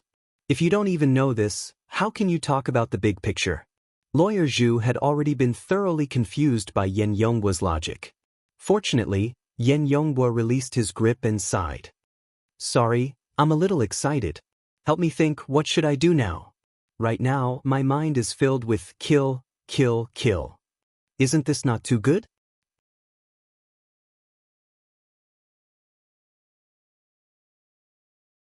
Chapter 98. I came back too late today. The second chapter will be finished in the wee hours of the morning. I might as well put it on tomorrow morning. Everyone doesn't have to stay up to wait. It's equivalent to tomorrow's third chapter. Also, there was an error in the chapter numbering. It has been corrected. Because of their pause, Lang Ding and the others also caught up. Yen Yongbo didn't pay them any attention, only using a very serious expression to stare at Lawyer Zhu, hoping to get an answer. Lawyer Zhu's legs were really weak. His heart was already bursting with regret and fear. Now, he was more certain than ever that Yen Yongbo wasn't a normal person from the very core. Yen Yongbo wasn't normal, but Lawyer Zhu believed himself to be very normal. How could he possibly speak of this kind of kill, kill, kill matter in front of others? He just wanted to block Yen Yongbo's mouth and stop him from spitting out those murderous words. For this, he desperately squeezed his brain tissue and tried hard to form words. "Mr. Yen, perhaps we can use another method? If we want to circumvent his right to review, the best way is to terminate his membership in the club." "Yes, I know this is impossible, but there is an alternative." "Yes, there is another way." Under pressure, people's potential was indeed limitless. Lawyer Zhu's brain really did jump out with a brand new train of thought. "Yes, we can make him withdraw. We just need to prove that Luo Nan has some kind of direct interest relationship with this auction. Then we just need to hold a hearing and I can shut him up forever." At this time, Lang Ding and the others had already formed a circle, blocking most of the corridor. He wanted to greet him, but Yen Yongbo didn't even bother to look him in the eye. Instead, he was quite interested in Lawyer Zhu's words. Benefits? For example, We can question whether or not Luo Nan had a secret agreement with the Mystic Arts Research Society beforehand. After all, the timing of his entry into the society is too coincidental. We can completely make an issue out of this. Yen Yonghua nodded slightly. Very good, but how do we prove it? No, Mr. Yen, I'm just making an analogy. Lawyer Zhu finally regained his confidence in his professional field. His voice became a bit louder. We can completely adopt a more proactive method. In fact, I think that the transfer intention that you mentioned just now is a very good entry point. I don't really understand the situation inside. It seems to be related to some patents? Yen Yonghua's expression did not change. He nodded slightly. More or less. Luo Nan is the direct descendant of the victim? The legal heir? That's right, that's his grandfather. Then, if you don't mind, you can use your private identity to fight a lawsuit with them. As long as the court accepts it, a beneficial relationship will appear between you and Luo Nan. And as the person in charge of the Rainbow Fund, you are a key figure in this bidding. Then, all of Luo Nan's questioning of Gear's bidding process can be viewed as selfish actions. I think that with this reason, the school will make a very sensible decision. No matter how much he objects, it will be useless. Hearing this, Yen Yonghua stroked his chin lightly. Is that so? Filled with anger, yet powerless to do anything. This is good. Does this count as a pass? Lawyer Zhu secretly heaved a sigh of relief. Lang Ding and the others finally got the chance to say hello. They were actually very embarrassed. He inexplicably listened to a string of schemes aimed at Luo Nan, but the other side really didn't try to avoid it at all. After all, this was a public place. Many people in the restaurant were looking over because of the previous incident. There were also people going in and out of the private rooms along the corridor, casting curious glances at them. Not too far away, there was a big guy who was nearly 2 meters tall. His face was flushed from being drunk. He leaned against the wall and looked over in a daze. He probably guessed that with his size, he would bump into him if he walked over. But Yen Yonghua really didn't care. He was very calm right now. I'm very sorry for what happened just now. It involved some personal grudges. I lost my composure a bit and made everyone laugh. Right now, not even a hint of craziness could be seen from Yen Yonghua's body. But the more he was like this, the more people felt that he was strange and unfathomable. In the end, it was Lang Ding who suggested, let's go inside and talk. We need to drink a few cups in a bit to welcome Teacher Yen. No matter what they thought in their hearts, everyone nodded in agreement. The group of people immediately surrounded Yen Yonghua and entered the private room. The atmosphere seemed to be quite enthusiastic. In comparison, Luo Nan's family, who were still in the lobby, were in a more difficult time. This was because of what had happened before and Luo Shuqing's nearly uncontrollable emotions. Many people raised their eyebrows. The lobby manager also came over to ask if they needed any help. He probably felt that Luo Nan's family was in a weak position in the conflict just now. Luo Shuqing was just about to call the police, but her husband stopped her. She suppressed her uncontrollable emotions with great difficulty. Luo Shuqing felt that she shouldn't say anything right now. She should immediately go home. No, she should go to the hospital. Luo Nan's current state was far too worrying. His head was lowered from beginning to end, not saying a single word. Based on Luo Shuqing's understanding of children, she felt that Luo Nan's entire being was in an extremely gloomy state. His emotions were suppressed, and it seemed that he would explode at any moment. What she was most worried about was, would this sort of stimulation affect Luo Nan's mind? Right when Luo Shuqing was fidgeting restlessly, Luo Nan opened his mouth and said, "I'm hungry." Then he picked up his chopsticks and began to eat the food that had been placed on the dining table. This wasn't a very polite action, but it more or less displayed a rational attitude. Luo Shuqing and Mo Haiheng glanced at each other. They didn't have any intentions of defying Luo Nan.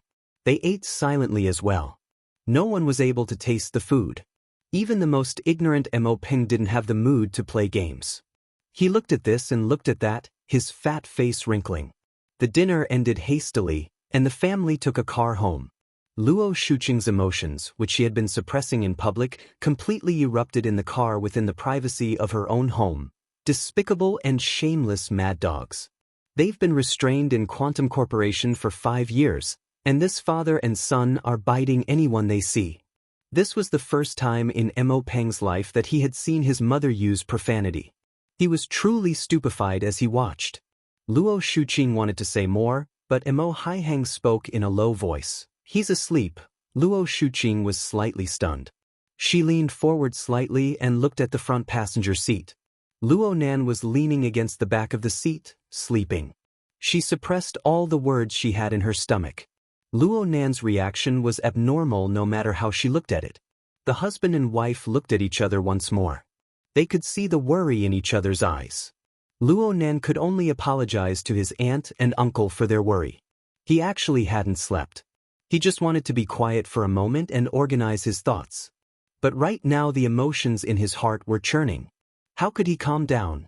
He had been disturbed time and time again, so he could only shift his consciousness elsewhere. The second-level interface of the drawing software opened up on his retina through the external neuron. The interface here clearly had a subtle corresponding relationship with his mental plane. The turbid river water surged with waves, forming a whirlpool of its own. It was as if the whirlpool was a clear indication of his fluctuating emotions. Thousands of playing cards floated along with the whirlpool, forming a chaotic mess.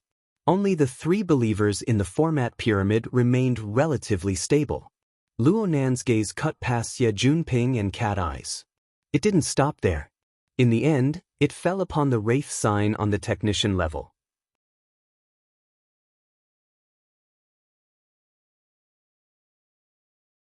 Chapter 99.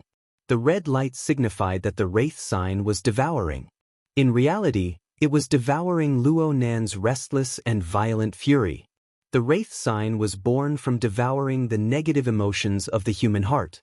It was restricted by the heavily chained crow here, so it was impossible for it to harm Luo Nan's vital energy. But when such intense emotions squeezed in, it was tantamount to releasing a layer of restriction. As the red light gradually flourished, the Wraith sign sprayed out thousands of lines. It was similar to Luo Nan's sketches, but it was 10 times faster. In an instant, a complex and malevolent structure was constructed. 6 eyes lined up, each with a different color. 8 claws extended to the side, merging with the human body. Such a demonic and ugly image was the human-faced arachnid. When this image was completed, Luo Nan's restlessness on the mental plane had already reached the point where it was ready to gush out. Within the format pyramid, the human-faced arachnid prepared to pounce, and Luo Nan's mind leaped. In an instant, the world changed. Luo Nan's consciousness suddenly separated from the car. His mental senses broke free from the shackles and expanded to the limit in all directions. Luo Nan's soul left his body at this moment. The SUV carrying his main body drove off into the distance. Only his soul remained here, occupying an empty plane. Luo Nan didn't feel lonely at all. This was because the range of his mental senses instantly increased explosively by 100 times, 1,000 times. The splendidly lit metropolis, the crisscrossing and speeding stream of cars, the entangled and restless living beings. An inconceivable scene was formed in this moment, smashing into Luo Nan's mind. Roar! Luo Nan cast off all his worries, restraints, and burdens. He ignored the inherent logic of the bustling metropolis and the multitude of living beings. He only responded to the most direct and violent emotions in his heart. He faced the sky and roared. The heavily chained crow rattled and trembled on his soul body, swimming endlessly. And at the front of the chain, the malevolent and ugly human-faced arachnid felt Luo Nan's violent emotions. It faced the sky and roared in response. The two forces interweaved together, forming a surging psychic wave that rapidly spread in all directions. The majestic metropolis seemed to be slightly stifled at this moment. Then it returned to its established routine, as if it wasn't affected at all. On the contrary, the hundreds of crows that had already entered their nests flew up in fright. They attracted the attention of the nearby residents and passers-by, bringing a bit of restless emotions. This kind of intelligent bird seemed to have a spiritual sense that was difficult for ordinary people to reach. It felt the impact of the restlessness in the air and found it difficult to stay in its nest. Luo Nan calmed down after venting out his soul howl. At the very least, he could still think logically. In the soul state, without the stimulation of various hormones, the influence of emotions was reduced. He could ignore Yen Yonghua's deep malice, and he could grit his teeth and forget the mockery and humiliation that pierced his bottom line. He could only grab the last bit of valuable information from the turbid currents that blocked his rationality. He saw me as a fetus. When the wilderness laboratory was in turmoil, he was there, and he was still on our side. But at that time, it was only 2 years after Yen Hong's report and shameless plagiarism. The continuous stripping of veins brought Luo Nan a bit closer to the truth of the past. Luo Yuandao's research in the wilderness could be divided into 3 stages. After the Third World War until the mid-60s, he traveled all over the world without a fixed residence. Then came the most stable scientific research period, which lasted until the end of the 1970s. In the past 15 years, it was also the most fruitful period. Starting from the year 79, his grandfather had mental problems, and the laboratory was in turmoil. Bo Qingwen died, and the entire research work came to a halt. The entire family returned to the city. Based on Yen Yonghua's approximate age, it was very likely that he joined at the end of the scientific research period or before the period of turmoil. This was a very delicate point. He should have been preparing back then. Then Yen Yonghua must be someone in the know. Perhaps he was a participant. He must be. Yen Hong's whereabouts were unknown, but his son had come out. Could his father be far away? Luo Nan's soul was submerged in the lights of the city, but there was an indescribable throbbing emotion in his heart that gradually became clear. So I still have a chance for revenge? The aerial struggle for honor was destined to be a dull and tedious path. But Luo Nan had no other choice before tonight. But now the situation was different. Luo Nan suddenly laughed in spite of himself. This was a pure joy of the mind, but it also had a subtle connection with his main body. Though his main body had gone far away with the SUV, and the distance was already over 10 kilometers, there was always a thread of spiritual response that remained. As long as this response continued, he would not reach his limits. He would even be able to realize some small interactions. This information did not come out of thin air. Luo Nan looked at the human-faced arachnid that was controlled by the chains. This vicious and ugly Darksider life form maintained its usual obedience, but there was an unending stream of energy that carried some information that was transmitted over. This information was combined with Luo Nan's own experiences, allowing Luo Nan to come to a new conclusion. Luo Nan gradually understood in his mind that it was originally impossible for him to achieve the out-of-body state at his current level. Forcefully doing it would probably result in his soul flying away and scattering. He was only able to maintain it due to the assistance of the human-faced arachnid and the blood transfusion. But in the end, it was the heavily chained crow of the self-format that subdued this Darksider life form. Only then was he able to realize this marvelous arrangement. This form was just like in the legends. They used the power of evil to summon and enslave demons and ghosts. This caused Luo Nan to have an epiphany in his mind. The self-format manifested itself as control. It was very stupid to use one's own strength to fight. The most correct choice was to unearth the abilities and power of the human-faced arachnid, a summoned creature. Unfortunately, he only had one summoned creature right now. It was the human-faced arachnid avatar formed from the Wraith sign. Its abilities were powerful, but it was hard to display it in the open. But right now, he could only make do with it. Luo Nan's mind stabilized. His soul body floated down onto the back of the human-faced arachnid. The lich beneath him leaped up noiselessly. It locked onto a direction and directly leaped into the void. A distance of over 100 meters was traversed in a single flash. This was much more powerful than when he was on the warship. Luo Nan's mind was a bit at ease. He was just about to use his heart to experience this feeling. But his heart stirred slightly. Then he saw a black shadow flapping its wings. It swept past at a low altitude and let out a coarse caw from its mouth. It was a crow. It had a very large head. And when it reached a certain position behind him, it no longer moved forward. Instead, it flew in circles, feeling a bit lost. Ink? Luo Nan's mental senses covered over and he finally confirmed. Wasn't this the pet crow he used to practice hypnosis? Luo Nan carefully sized up the surrounding area. Sure enough, it was a bit familiar. It turned out that their family had passed through the River Wu district on their way back to the city. And this place wasn't too far from Blue Bay Community.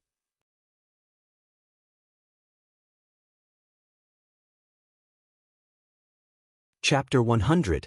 It was said that the intelligence of crows surpassed that of a 7-year-old child. He didn't know if it was because of Ink's innate talent or the effect of hypnosis, but Ink's intelligence was clearly higher than others of its kind, and its intuition was also better. It circled a few times, but it was unable to see the silhouette of Luo Nan. It folded its wings and landed on a protruding area of the outer wall of a skyscraper. It looked all around and it scratched and hissed. It was clearly using its usual method to arouse Luo Nan's attention. Right now, Luo Nan's soul body was no more than 700 meters away. His heart stirred slightly when he saw Ink act like this. The heavily chained crow clattered as psychic waves converged and shot toward Ink. This was originally just Luo Nan's attempt, but Ink clearly quivered in his senses. The feathers on its body stood up, and it immediately turned its head.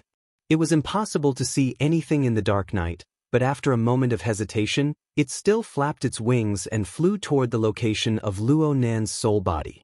It began to fly and glide around after arriving in this area. It seemed as if it could really sense Luo Nan's existence. Good boy! Luo Nan felt a bit gratified.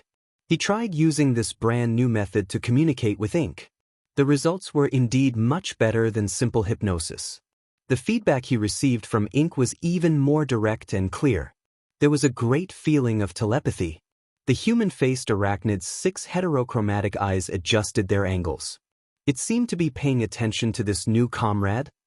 Of course, the human-faced arachnid's avatar didn't possess any self-awareness. This was just a two-way connection that originated from Luo Nan. Luo Nan felt that he was like a wizard of the ancient era. The heavily chained crow was his artifact. It was like a giant python coiled around his soul body. The human-faced arachnid was a demon that he summoned. The crow was a spirit bird that he tamed. His power was displayed through this method. Time was of the essence.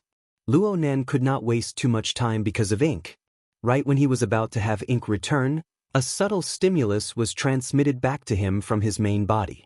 Luo Nan was stupefied for a moment, but he soon discerned that the stimulus came from the hexa ear.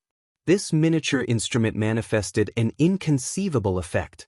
After it detected that Luo Nan's main body was lacking in consciousness, it actually captured the subtle sensation of his out-of-body soul. It transformed the information into an even purer psychic wave. Through the sensing frequency, it traversed several dozen kilometers and accurately entered Luo Nan's mental plane. The message was a conversation request, and it was accompanied by a notification from the psychic wave network. Do you want to turn on the remote sensing function? If he refused to activate it, the conversation would automatically be skipped. It was equivalent to the owner being in a deep sleep state. What an incredible invention! Luo Nan couldn't help but pay his respects to the legendary President Ouyang. Without a doubt, the inventor must have fully considered the situation of the out-of-body experience to design such a function. Just from this point of view, what Octopus had described in the afternoon regarding President Ouyang's superb attainments in the field of mental enhancement was very reasonable. Luo Nan pondered for a moment, then chose to open the call. This was because he saw that the one who requested the call was actually Cragburst. Cragburst and Luo Nan were both members of the Wilderness Explorers Society. Cragburst had been at the same restaurant as Luo Nan, but the two had never met face to face. Luo Nan reckoned that Cragburst probably wanted to pull him together for a get-together or something like that. Luo Nan didn't have such thoughts right now, but he wanted to confirm the situation over at the restaurant with Cragburst. As the remote sensing function was activated, The information from both sides collided in the night sky through the guidance of psychic waves. Luo Nan, who was in his soul-body state, was inexplicably a bit absent-minded. This was a completely different experience compared to his normal state of communication. Cragburst's thick and thick voice rang out in the instant Luo Nan's mind wandered. It looked like he was someone who habitually used the hexa ear as a phone. "Mr. Luo, you left?" Luo Nan was baffled as to why Cragburst was so sure. Could it be that Cragburst ran to the hall to find him? He paused for a moment before replying with a lie that wasn't a lie. "Yeah, I'm with my family." Cragburst let out a laugh. "You really left just like that? You're so boring. You're not even going to get your face back? It's a shame that I drank less alcohol to come find you." Luo Nan was speechless for a time. Sure enough, good things don't go out, but bad things travel 1,000 miles. If things continued at this pace, his embarrassing appearance in the restaurant would soon spread throughout the society. Cragburst was a wonderful person. His thinking was very straightforward. He probably felt that Luo Nan had lost face and wanted to get it back. It looked like he was very happy to participate. Unfortunately, Luo Nan's current state made it hard for him to directly borrow Cragburst's strength. "Wait a minute." Luo Nan stared at Ink, who was leisurely circling in the air. A thought suddenly appeared in his mind. "Is your party over? I'm not drinking anymore." "Of course we're disbanding." "What do you want?" Cragburst clearly wanted the world to be in chaos. In the past, Luo Nan would have had a headache dealing with this sort of person. But right now, this was exactly what he wanted. "I still need some time before I can get there." "Have they left yet?" "It seems they're progressing quite quickly." "If you're a bit late, then you won't have any hope." "Holy crap. They're out. Even a working meal isn't this fast." Did the negotiations between the Rainbow Fund and the Construction Society go smoothly, or did they part on bad terms? Luo Nan was disinclined to think about it. He looked at Ink once more and spoke to Cragburst. "Help me keep an eye on them. Share your location and keep in contact. I'll hurry over and meet up with you." "Stalking them, right? That's not a problem. But are you sure you can make it over in time? You don't need me to help you intercept them or something?" "Not for now." "Okay then. Let me know if you need me. My Tiger Burst hasn't made a profit since I bought it." "Thanks a lot." Luo Nan didn't say anything more to this big guy who insisted on joining in on the fun. He hung up and gazed at Ink in the sky once more. Ink seemed to feel Luo Nan's gaze as it let out 2 rough squawks. Its plume feathers trembled and it glided more and more cheerfully within the multicolored haze of light. The heavily chained crow's swimming speed above Luo Nan's soul body increased. The human-faced arachnid beneath Luo Nan also felt this change. It raised its bewitching and ugly head and its 6 eyes flickered. It let out a hiss that only existed on the mental plane. Xia City didn't have a true night. All sorts of neon lights built a mottled sky that belonged exclusively to this moment. It was mixed with the rhythm of a carnival that existed everywhere. It seeped into the hearts of every single person who was still wandering outside. Cragburst opened the car window and let the manic heavy metal music spray wantonly. It was accompanied by surging musical phrases as he roared loudly. He completely ignored the gazes cast by the stream of cars outside. "Smash your chest open and embrace the gentleness of blood." Oh. Probably no one would think that this fellow was doing stalking work. Cragburst didn't have this sort of self-awareness. From his perspective, as long as he ensured that the target car in front of him didn't leave his field of vision, then everything would be fine. "Tear my throat apart. 'Cause, holy crap." A crow that could be described as brave and fierce flitted across the hood of his car. It scraped the front window and leaped over the roof of his car. It was admittedly thrilling and exciting, but it completely disrupted the rhythm of his music. For this reason, he extended his hand out the window and pointed his middle finger to the sky. "Hurry up and smash your head to death. Experience my wrath." Oh. At this time, the Hexaear transmitted a message. It was Luo Nan. "Keep up the speed. I'm coming."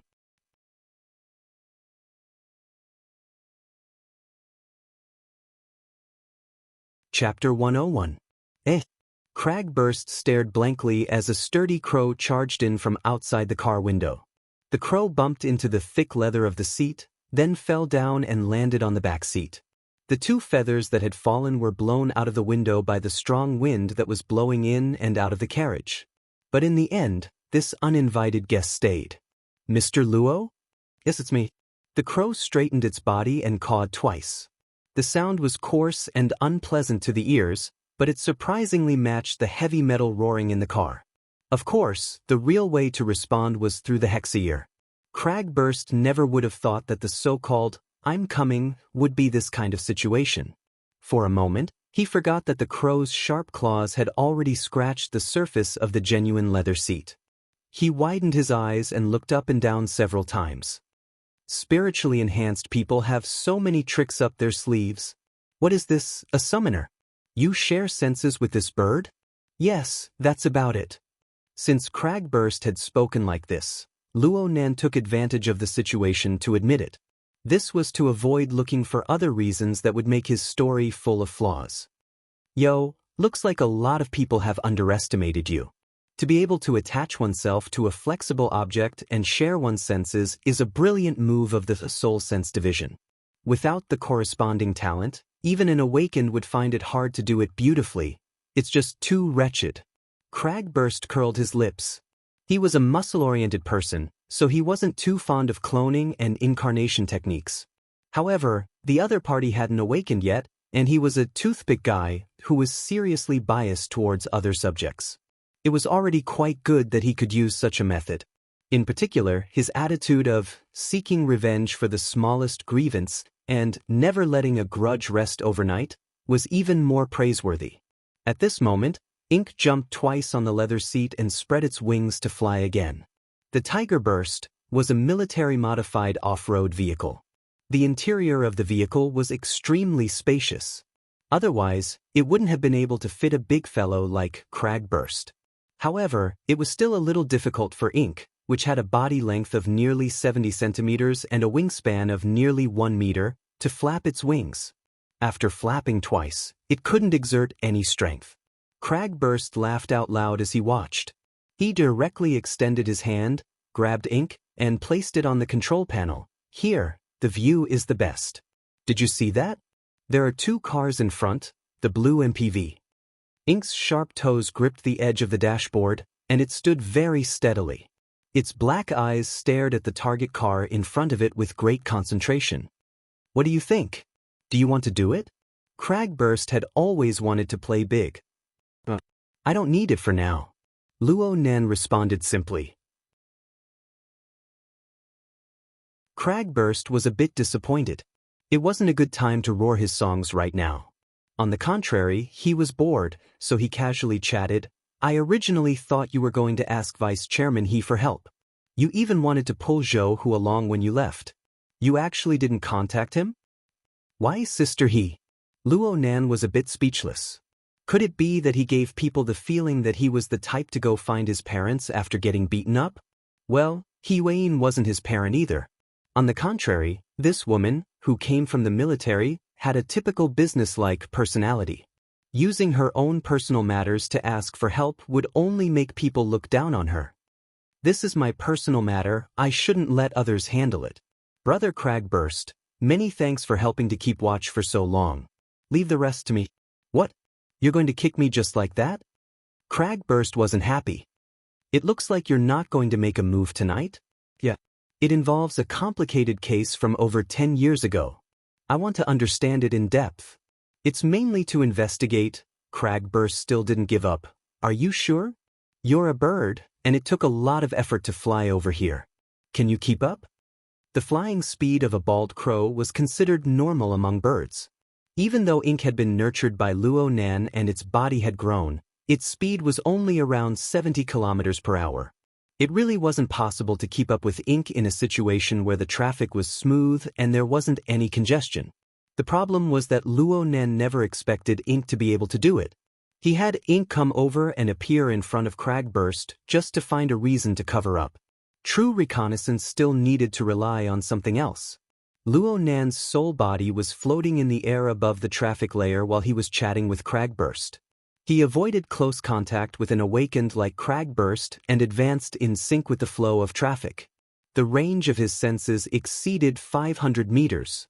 The target's blue van was already covered within. 2 rounds of penetrating scanning had already been carried out. However, this low-key blue van's outer shell material seemed to be quite extraordinary. A certain amount of interference would appear every time the vehicle was scanned. It made it very hard to determine the number of people inside and the location. Luo Nan's heart grew vigilant after 2 unsuccessful attempts. Everything went quite smoothly before, but it seemed that his reconnaissance was a bit too direct. And at this moment, the alarm device within the van was triggered. There was no sound, but a glaring red light shone. The dark-skinned bodyguard in the driver's seat had a penetrating gaze. His gaze swept outside the window. Darkside a life form? Yen Yonghua, who had been resting with his eyes closed, slowly opened his eyes. But the alarm light suddenly extinguished at this time. Yen Yonghua couldn't help muttering, "Could it be that we've passed through the domain of a human-faced arachnid? Or is there an out-of-body mental traversing expert paying attention to us? We've been tailed." The dark-skinned bodyguard suddenly spoke. The projector turned on at this time, displaying a real-time satellite image of the surrounding area. The car's AI combined this image with the automatic recording content of the van. It quickly analyzed and marked out a few suspicious targets. The targets with the highest probability were circled in an eye-catching red frame. It was an eye-catching and domineering military-modified Tiger Burst SUV. Its volume was like that of a small armored vehicle. It had a rough 4-wheeled structure that could truly gallop through the wilderness. It seemed out of place in the bustling metropolis. This car has been following us ever since we left the restaurant. And the monitoring system shows that the words blue van were mentioned. The military? This sort of arrogant tailing method really did seem like the method of some arrogant soldier or valiant general. However, when Yen Yonghua squinted his eyes to look carefully, he was able to capture a sturdy crow beneath the car's window through the high-resolution image. Clearly, this wasn't some sort of decoration. Interesting. Investigate the details. Oh, hold on. We're in the Riverwu district right now? Yes. Then let's use a different method. Yen Yonghua slowly rubbed his fingers. Then he pulled outwards lightly. Inexplicably, a fine soft needle was pulled out from the skin and flesh of his fingertip. The scene was bizarre beyond compare. The soft needle was as thick as a strand of hair. It was only around 5 centimeters long. One could see that it was made of metal. But in Yen Yonghua's hands, it looked like it was made of flour. He rubbed the soft needle twice in his hand. When he opened his hand again, the soft needle magically transformed into a metal beetle the size of a grain of rice. Yen Yonghua opened the window and flicked the beetle out of the car with a flick of his finger. Tell Jack that it's time to upgrade the hardware. If he wants to obtain the top-notch configuration, then he needs to work harder. Look in the junk of that car.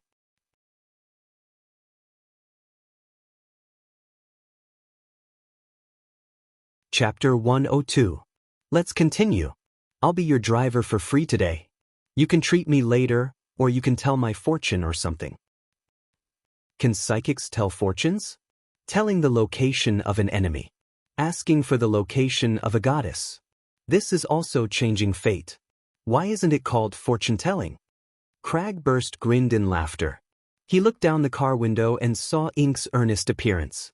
He couldn't help but reach out to pinch Ink's neck. Hey, do you feel like you're being petted on the head?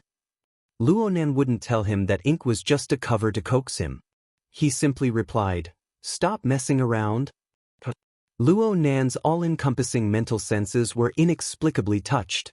The window of the blue MPV in front had clearly opened up a crack. It was as if something was ejecting out. It was extremely small and its speed was very fast. It collided with the car behind it in practically an instant. Then the senses were interrupted. The Tiger Burst Jeep and the blue MPV were separated by 2 cars. The senses were interrupted twice. When they reappeared, they were already on the hood of the Tiger Burst Jeep. Luonan's mental senses always had a resolution problem. This time was no exception. He could only faintly sense that it was a tiny beetle-like object. It seemed to have pierced through the two cars in the middle before pouncing onto the Tigerburst Jeep. Then he completely lost his senses. At this time, all four windows of the Jeep rose up, forming a sealed space. Without the whistling of the wind outside, the rumbling of heavy metal was much more ear-piercing. Cragburst was a bit startled. He snapped his fingers. "Open the window!" The voice control command was given, but the car's AI didn't respond at all. Not only that, but the car even began to slow down and turn. Luo Nan's warning cut in, "Careful, there's something, F*CK me. I've been bewitched." Cragburst cursed at practically the same time, but he soon calmed down.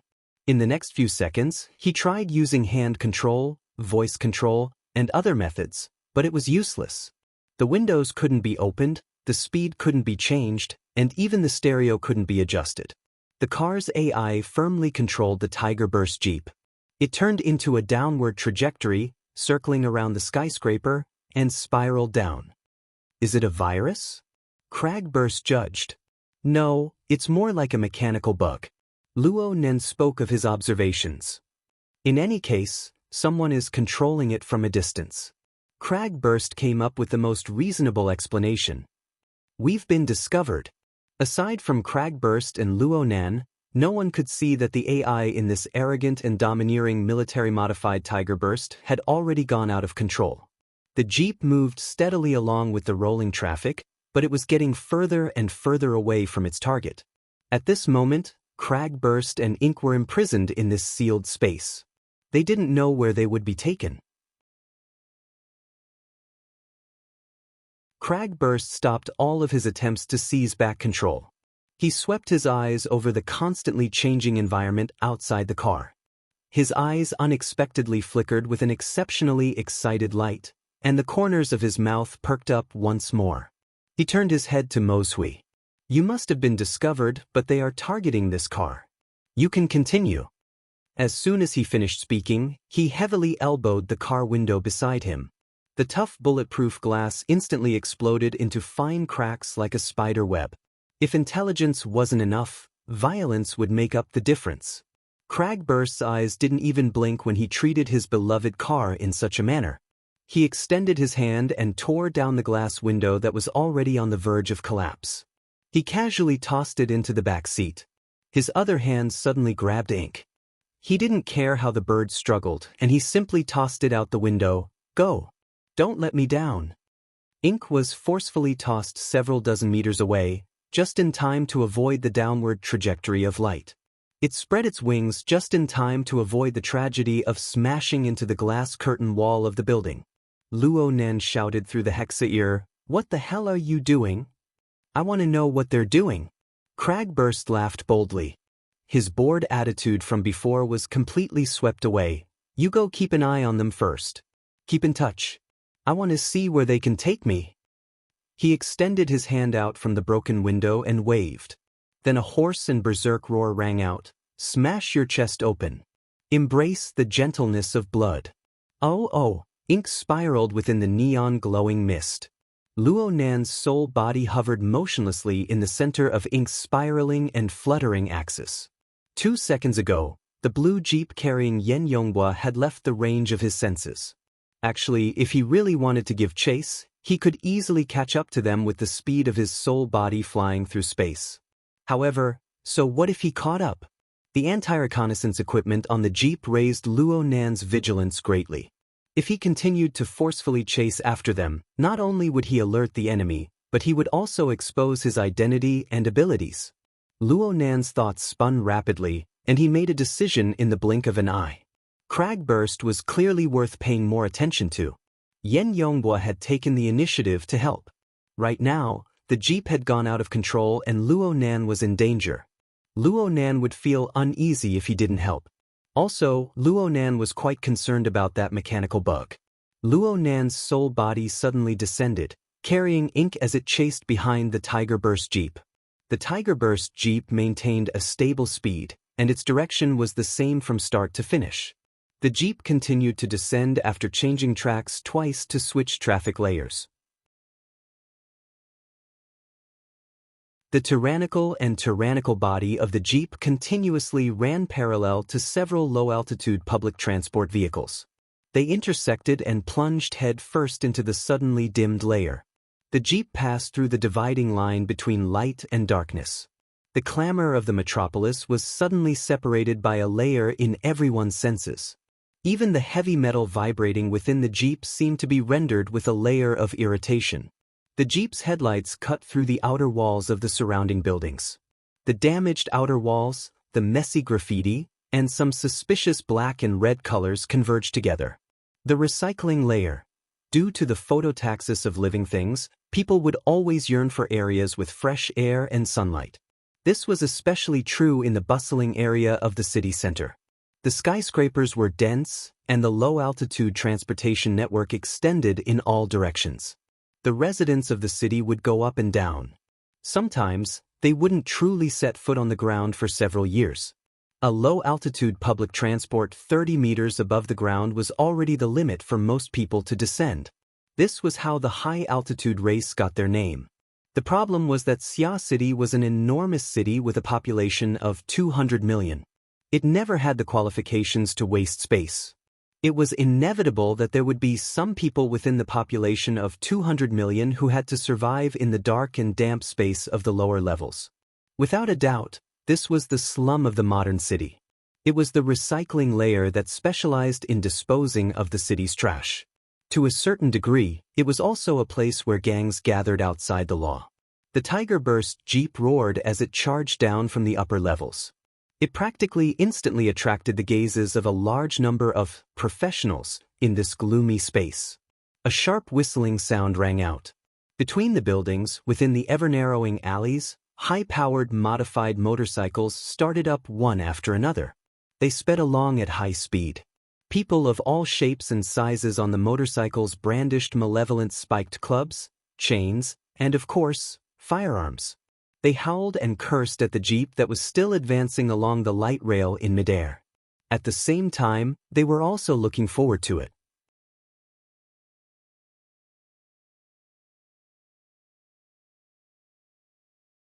Chapter 103. The light rail ahead has been destroyed. Automatically switching to off-road mode. The car's AI automatically issued an order. Several seconds later, the enormous Tiger Burst Jeep slid down from the final port. Its four wheels landed on the ground, and it rolled over the primitive and shabby asphalt road as it continued forward. 20 to 30 people had already gathered together. They were the nearby gangs and motorcycle gang members. They cheered in unison. There were even more daring people who sped up and used their spikes to push against the side of the Jeep. They sped up, leaving behind clear and distorted scratches on the Jeep's body. And when they passed by the car window, they made a humiliating gesture towards Crag Burst. "You pig flaunting your wealth. I'm going to poke your ass until it explodes." Crag Burst cracked a smile and returned the same gesture. "Come. I'm afraid you're not tough enough." The curses outside grew even louder, but Crag Burst didn't care in the slightest.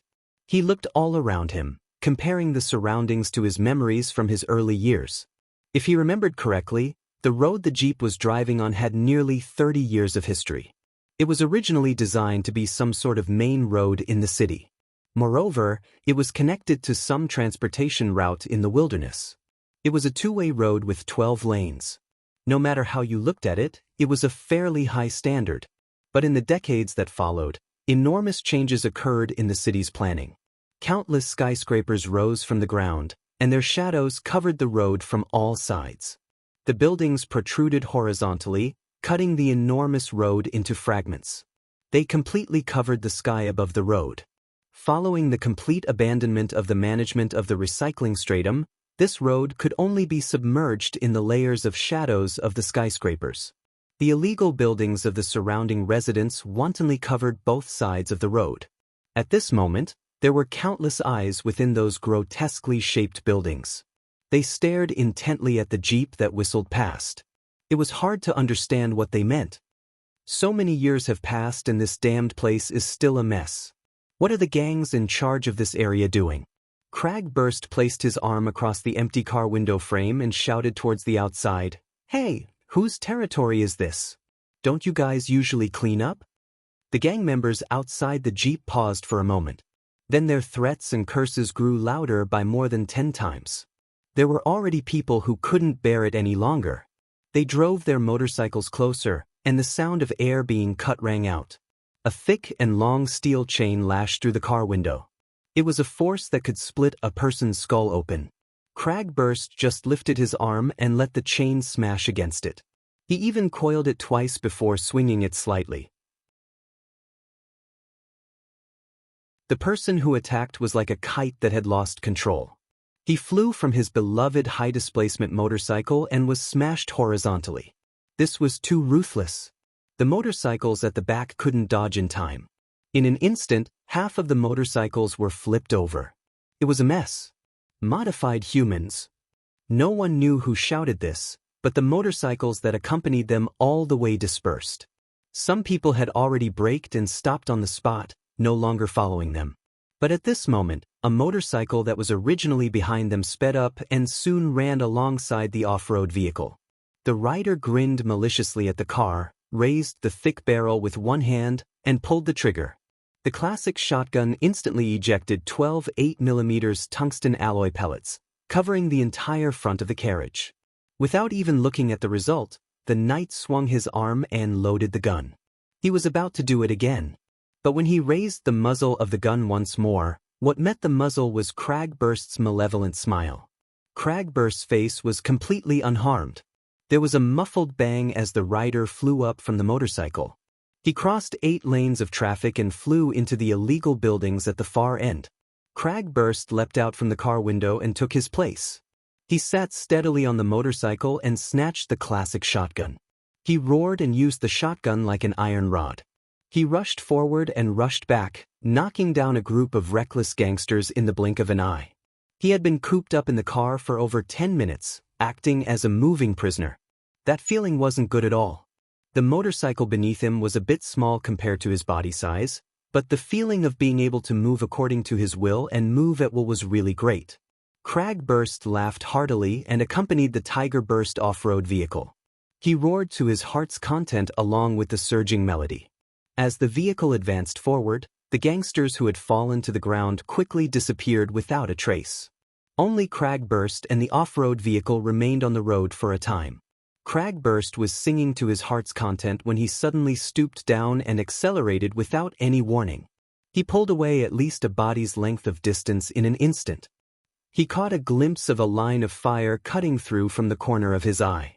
A hole the size of a washbasin appeared on the road 20 meters behind him. Only then did he hear a peculiar hissing sound enter his ears. Cragburst chuckled. It was a large-caliber electromagnetic rifle. However, the shooter's aim was terrible to the extreme. That's not right. The shooter didn't have any intention of following up after missing the target. He suddenly sensed something and followed the trajectory of the bullet. He couldn't see any human figures within the pitch-black floor, but there was a pitch-black bird flapping its wings and flying. Cragburst grinned and transmitted through the hexa ear, "Where's the division of labor? Where's the trust? Speaking of which, you should be pretty good at scouting. How about we go back and give the wilderness a try?" "Then you need to be prepared to be tricked," Luo Nen casually replied. He used ink to announce his existence to Cragburst. But what truly killed the sniper was actually the human-faced arachnid siege hammer. Right now, the pitiful fellow had fainted in front of the window. He probably didn't understand what was going on from start to finish. Luo Nan's sole body floated within this dangerous area. The range of his senses was close to a kilometer in diameter. An omnidirectional, multi-layered, panoramic picture was presented to him. He suddenly discovered that he should be the most genuine sniper at this very moment. He was in existence like a ghost. He had a panoramic perception with a diameter of a kilometer. Of course, he also had the siege hammer, which could ignore the vast majority of physical defenses. These factors converged together. He could be said to be like a fish in water in this complex environment.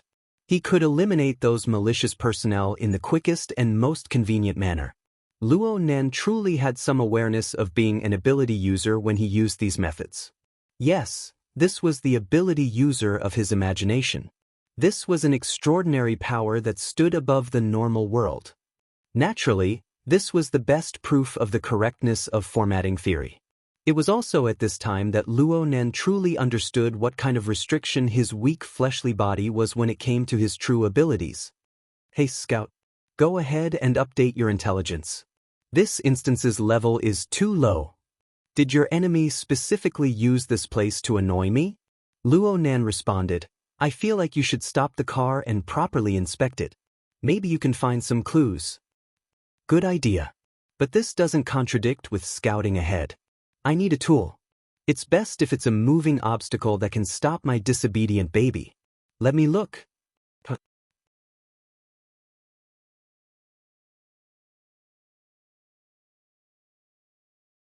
Chapter 104. Cragburst's military-modified Tiger Burst SUV was an extremely astonishing vehicle for personal transportation. It could run over the heads of ordinary private cars in its off-road mode. However, the big fellow that had just run into the range of Luo Nan's mental senses could completely replicate a similar scene onto the Tiger Burst SUV. 5 seconds after Luo Nan discovered it, the enormous shadow that slowly pressed over finally attracted Cragburst's attention. The enormous size of the shadow caused Cragburst, who had been wild and fearless the entire time, to gape subconsciously. He forgot to speak for a time. It was a super heavy road roller. It was over 5 meters tall, and its enormous body occupied 2 car lanes horizontally. It was completely the willful piling of industrial power. Just the vibrating wheels in front of it already exceeded the roof of the Tiger Burst SUV. Perhaps this big fellow was a large tool used in the construction of this main road back in the day. Its appearance was already extremely old. The driver's compartment was already missing its top, and its entire body was covered in grotesque graffiti. However, it had undergone certain modifications. Long and sharp blades were installed on both sides of the vibrating wheels. This allowed it to cover the width of over 4 car lanes. The weight of the vehicle was at least 50 tons. The already damaged asphalt road became even more tragic under the effect of the vibrating wheels as it drove past. Of course, the antique road roller's speed was very ordinary. It definitely didn't exceed 30 kilometers per hour. If the SUV were to turn around, it would be completely easy for this old fellow to eat the dust behind it. Or it could make a small detour and easily pass by it. But the problem was that the AI that controlled the SUV's movements didn't have any awareness that it was about to be smashed into pieces. It continued to maintain its original speed, direction, and route as it moved forward in a perfectly straight line. Hey! Cragburst did his best to wake his precious up, but it was destined to be futile. The distance between the two sides quickly became 300 meters. 200 meters. The Tiger Burst SUV contributed to the majority of the distance traveled, and it continued to do so. Luo Nan noticed that there were at least 5 gun-wielding personnel in the damaged compartment of the road roller other than the driver. They all raised their gun barrels and pointed them at Cragburst's position. 2 of them were electromagnetic rifles with astonishing destructive power. Only the heavens knew how these strictly controlled military firearms ended up here. Did the military also dispose of trash here? Out of the way! Luo Nan threw 2 siege hammers over as he warned Cragburst. The targets were precisely 2 gang members wielding electromagnetic rifles. One of them fell to the ground and fainted. But a bewitching red light suffused the eyes of the other person. He was actually completely unaffected. He quickly adjusted the muzzle of his gun, and flames exploded on it. The metal bullet carried a terrifying initial speed. It crossed a distance of several hundred meters in an instant, directly piercing through the location of Luo Nan's soul body. This shot did not touch anything substantial, but it truly gave Luo Nan a fright. The other party's spiritual sense was very sharp, and his judgment was very accurate. What was even more inconceivable was that he was immune to the siege hammer. Luo Nan had pierced through all of his material defenses, but it seemed that Luo Nan's attack aimed at the mental plane had missed. That gunshot had alarmed Cragburst. The other 3 firearms had already opened fire at this time. They were old-fashioned gunpowder weapons that were commonly seen in the black market. Their power was quite astonishing. Cragburst cursed loudly. The motorcycle suddenly sped up and swerved outwards, dodging the whistling rain of bullets. It narrowly brushed past the twisted blades of the road roller. Luo Nan was left behind. Cragburst let the motorcycle run away crookedly. Cragburst jumped up, and his strong body easily leapt over 4 meters into the air. He directly stepped onto the cockpit of the road roller and smashed it with a heavy fist. The driver was sent flying from the other side. Only now did the others adjust their muzzles. But no one was able to block Cragburst's fist. They fell from the road roller one after another. Cragburst instantly cleared the obstructions. Then he tried to control the big fellow beneath him to make it stop immediately. As long as it didn't move, Cragburst's beloved Tigerburst Jeep wouldn't be smashed into smithereens even if it couldn't avoid a collision. The distance between the two vehicles was less than 50 meters at this time. A collision and a crushing would only take 2 or 3 seconds. Cragburst had operated this type of large-scale machine before. He felt that he could do it. But then Luo Nan's sharp warning sound penetrated the bottom of his heart in the form of psychic waves. Dodge. Luo Nan's lack of professionalism was completely exposed at this critical moment. Though he gave a warning, he didn't indicate the direction of danger. Cragburst needed to make his own judgment. Fortunately, Cragburst had ample experience. He was able to discern the degree of danger from Luo Nan's hasty attitude. He didn't hesitate at all and leaped out from the cockpit. He didn't even stop on the road roller, he just flipped over. A plump metal pineapple was tossed into the air at nearly the same time as his movements. It fell right into the cockpit. F***ck me. Cragburst was shocked when he saw this scene from the corner of his eyes. A grenade. And it was a defensive grenade with the most terrifying killing radius. This sort of crude old-fashioned weapon had an enormous destructive power. It still had a certain place in the military. It could receive miraculous effects in special situations. The grenade was clearly pressed in someone's hand. The person had calculated the time to ignite it. It exploded with a bang while still in midair. Over 1,000 shrapnel were like a whistling storm, covering a vast space of 50 meters. With such an astonishing killing radius, even the gang members who had just fallen from the car were swept up. They screamed miserably. Cragburst wasn't known for his agility, but his mind worked quickly. He borrowed the force to rebound just as his body landed on the ground. He caught up to the road roller with a stride and stuck his body to the side of the car. His series of judgments couldn't be said to be incorrect, but someone was waiting for him here. A fist came smashing straight at him. The fist's speed and timing were all grasped to the peak of perfection. But the most shocking thing was the inconceivable weight. Cragburst received it with a single hand, but his entire upper arm was forcibly deflected. He could only watch helplessly as the heavy fist smashed into the side of his face. Cragburst soared into the air amidst the flying shrapnel and tumbled to a spot a dozen meters behind the road roller. An enormous rumbling sound came from right in front of the road roller at this time. The 5-ton Tigerburst Jeep collided with the 50-ton road roller at a speed of nearly 100 kilometers per hour. The former's kinetic energy was reduced to 0 in an instant. The front of the car caved in and parts exploded in the air. It was a tragic sight to behold. Although the road roller didn't immediately roll over the Jeep, it maintained its previous speed after a slight pause. It continued to push the scrapped Jeep forward. More and more parts of the Jeep were swept up by the vibrating wheels. It seemed that the most miserable fate was unavoidable. Luo Nan had witnessed everything that had happened before and after the road roller. He was stunned for a time. But at this moment, his attention was placed on the person who had caused all of this. Yes, it was the person who had ignored the human-faced arachnid's siege hammer attack. The person who had played dead when Cragburst boarded the car. Then the person who had tossed out a defensive grenade and seized the opportunity to strike Cragburst down with a heavy punch. Now the person had jumped from the road roller onto the Tigerburst Jeep.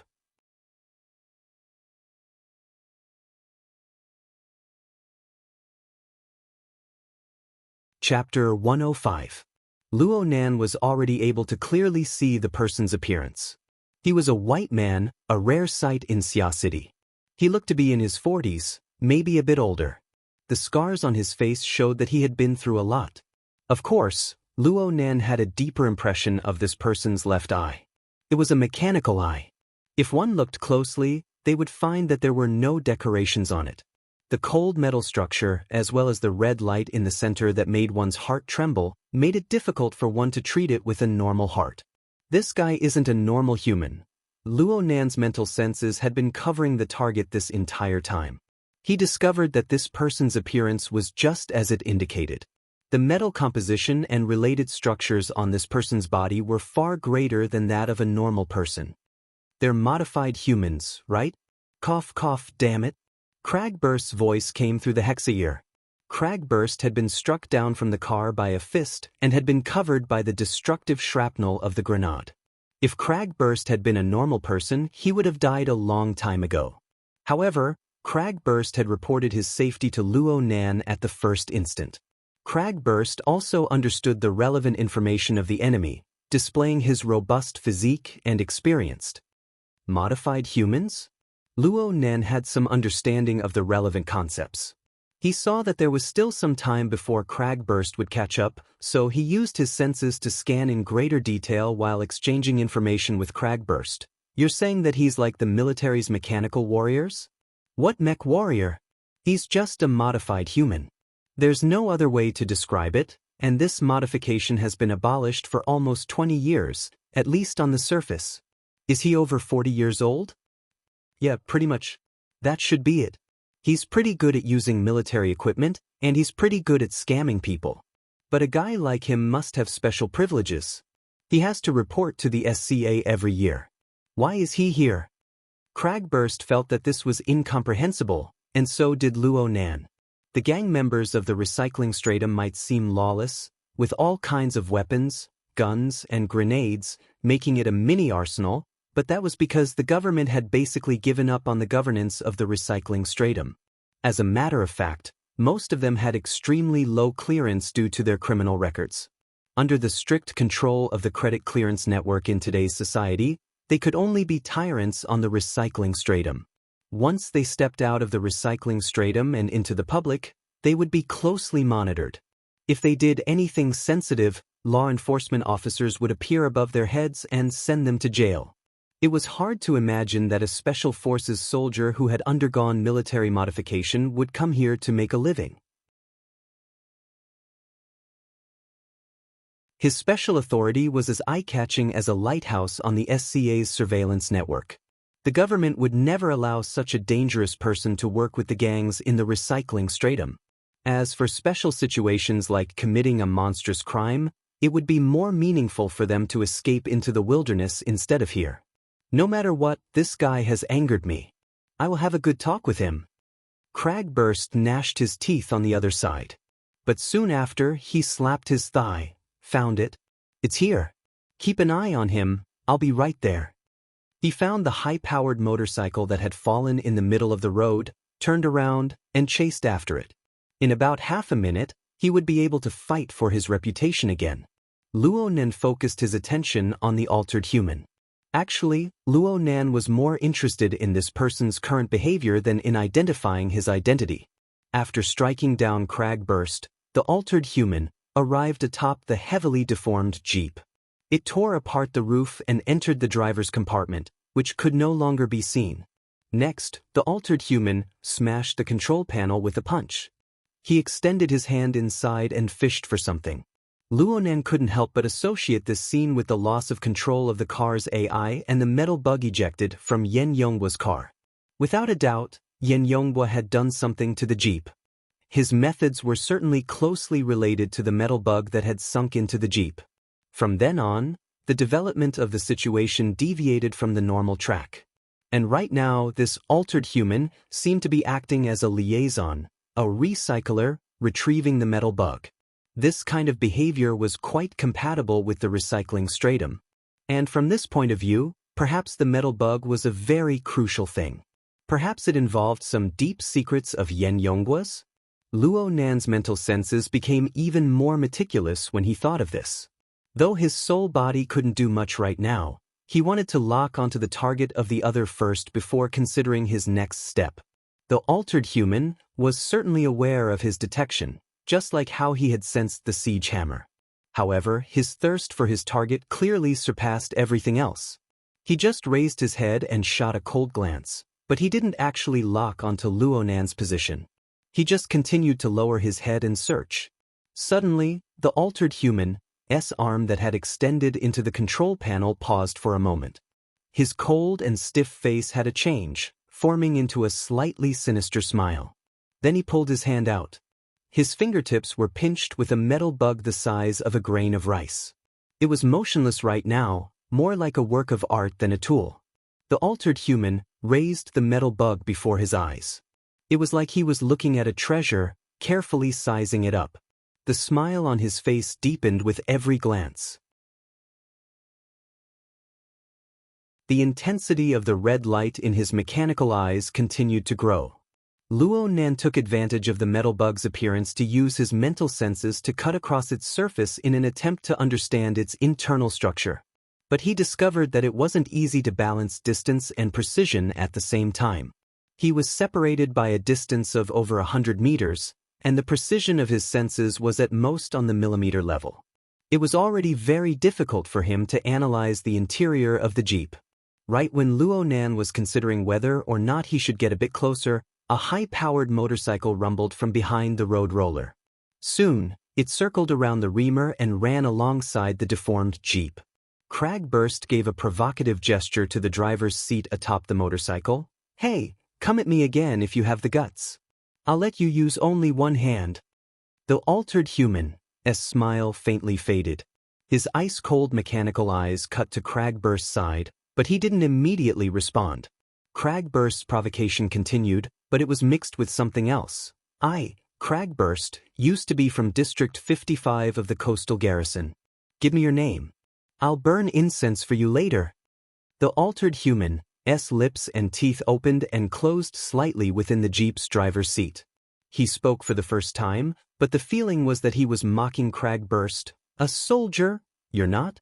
Cragburst discovered that there was a problem with his judgment, so there was no need for him to be polite. He was just about to exert his strength to leap and attack.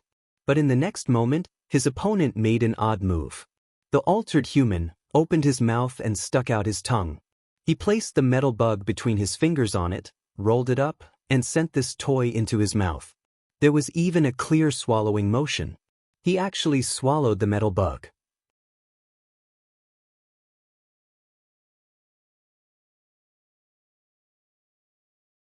Chapter 106. As soon as he finished speaking, Black Jack leaped up and jumped down from the other side of the cockpit.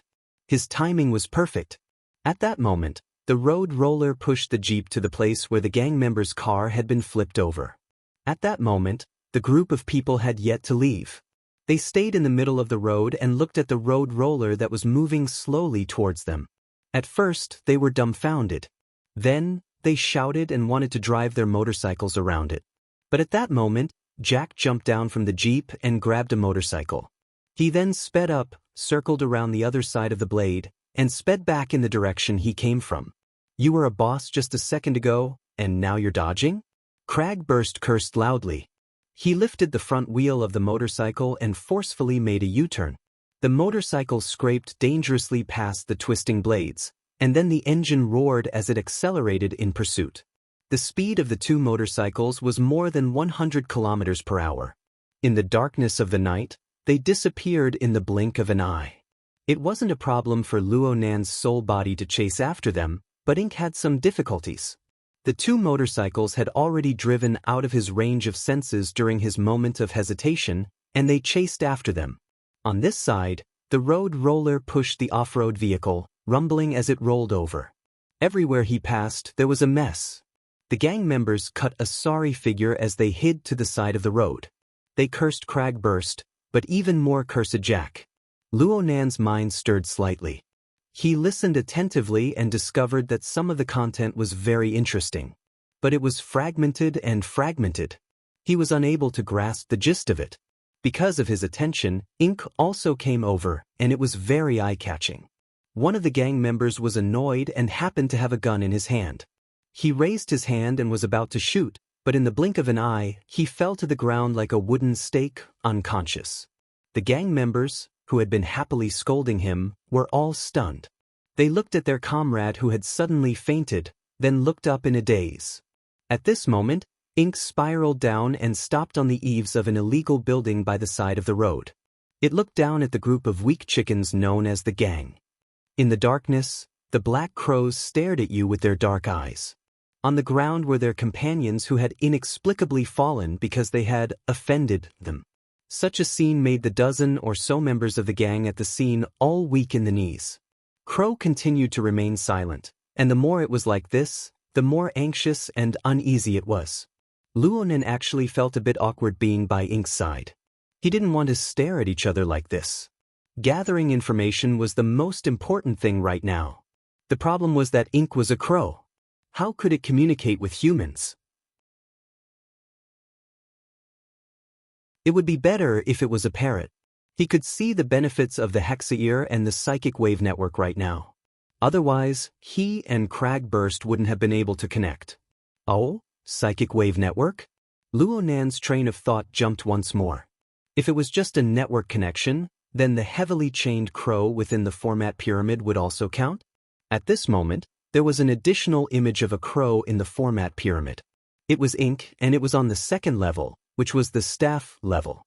Of course, Luonen didn't understand bird language, but his communication with Ink was telepathic. There were no obstructions at all. Even with the foundation of hypnosis, the smooth communication between the man and the bird was beyond common sense. If it could be done between humans and crows, what couldn't it be done between humans? Luonen made a decision as soon as his thoughts reached this point. First, he needed to establish a connection and use the heavily chained crow. But what value did these gang members have in absorbing them?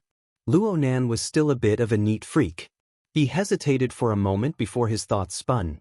Perhaps he could use something else instead? The human-faced arachnid's gloomy, cold, and bizarre gaze swept across the group of gang members. Of course, none of the gang members were able to see the human-faced arachnid. But being targeted by that bizarre crow was enough to make them panic. The group of people were stuck between a rock and a hard place when the crow suddenly spread its wings and screeched. It was hoarse and unpleasant to listen to, causing everyone to shiver. More importantly, a weak yet inexplicably clear voice directly rang out in the depths of their minds at the same time this screech rang out. It coiled at the bottom of their hearts. I ask. You answer. Oh my God.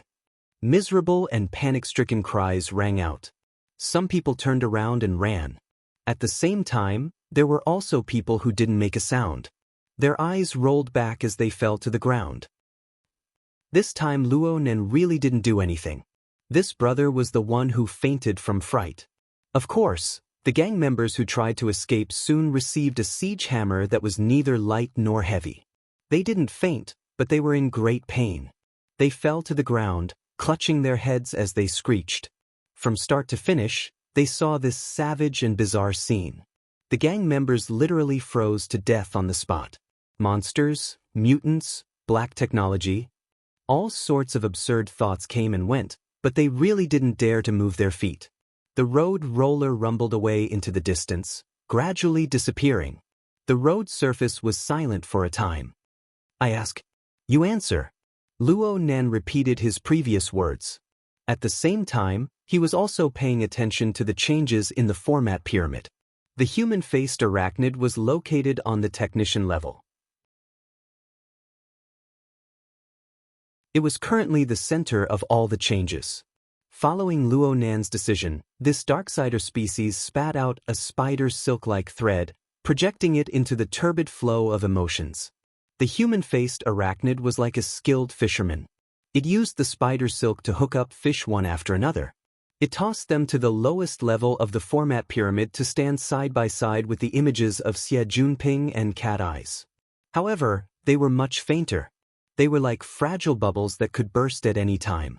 In the real world, there were over a dozen gang members. Without exception, all of them were brought under the control of the human-faced arachnid. There was nothing that could be easier than this when the emotions of fear spread wantonly.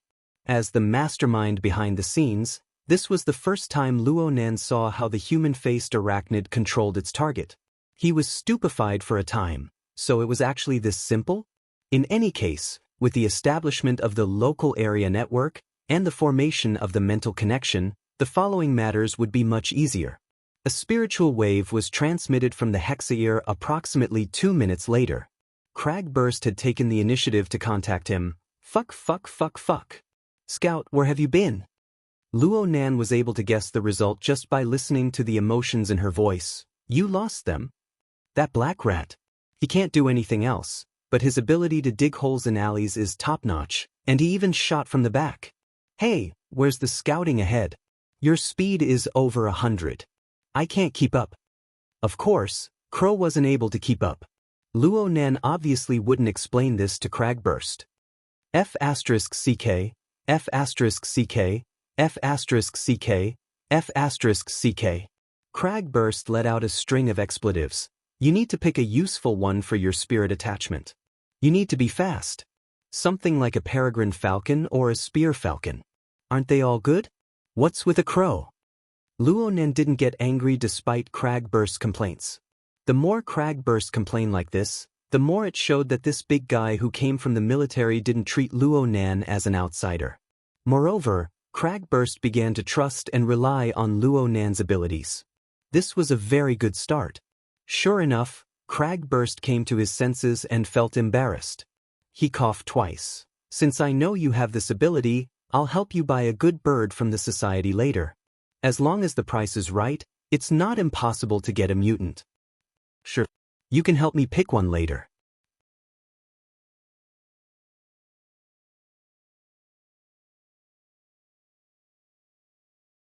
Chapter 107. Who the hell knows where I am? Let me look at the map. Oh, Riverwoo District's Dashang building. The top looks bright and fresh, but the bottom looks like this? Dashang? Luo Nan remembered that this was the information he had just obtained. It looked like Cragburst's pursuit ability couldn't be underestimated. They were already very close to their final target. Wait a moment. I'll be right there.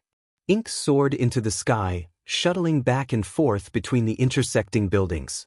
Luo Nan's soul body rode the human-faced arachnid to the side. The crow's flying speed was really too slow. The human-faced arachnid didn't even use a third of its strength. It followed leisurely and leisurely. Luo Nan didn't put any energy into flying.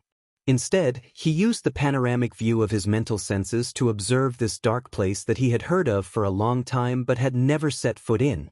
The turbid night of the recycling stratum gave him a very subtle feeling. At the very least, he didn't have too many experiences of flying in the night sky. It was more like he was swimming in a stream. And as time passed, the panoramic view cut open the deepest parts of this area and presented them before his eyes. This feeling continued to deepen and mutate. It wasn't just water. It was sewage. Everything presented in the panoramic view. The concrete details were far too jumbled and messy. There was no time to analyze them one by one. However, the things that were briefly scanned, such as gangs, prostitutes, drug dealers, casinos, and the abstractions of violence, lust, greed, numbness, and so on, interweaved and dyed together to form countless turbid colors that splashed over his head and face. Everything converged into a roaring turbid current that washed over the entire recycling stratum. It converged into the surging tide of emotions that drowned the entire Xia city. In the end, this was just a tributary. It was a bit dirtier. The human-faced arachnid was quite comfortable in this environment. It was like a fish in water.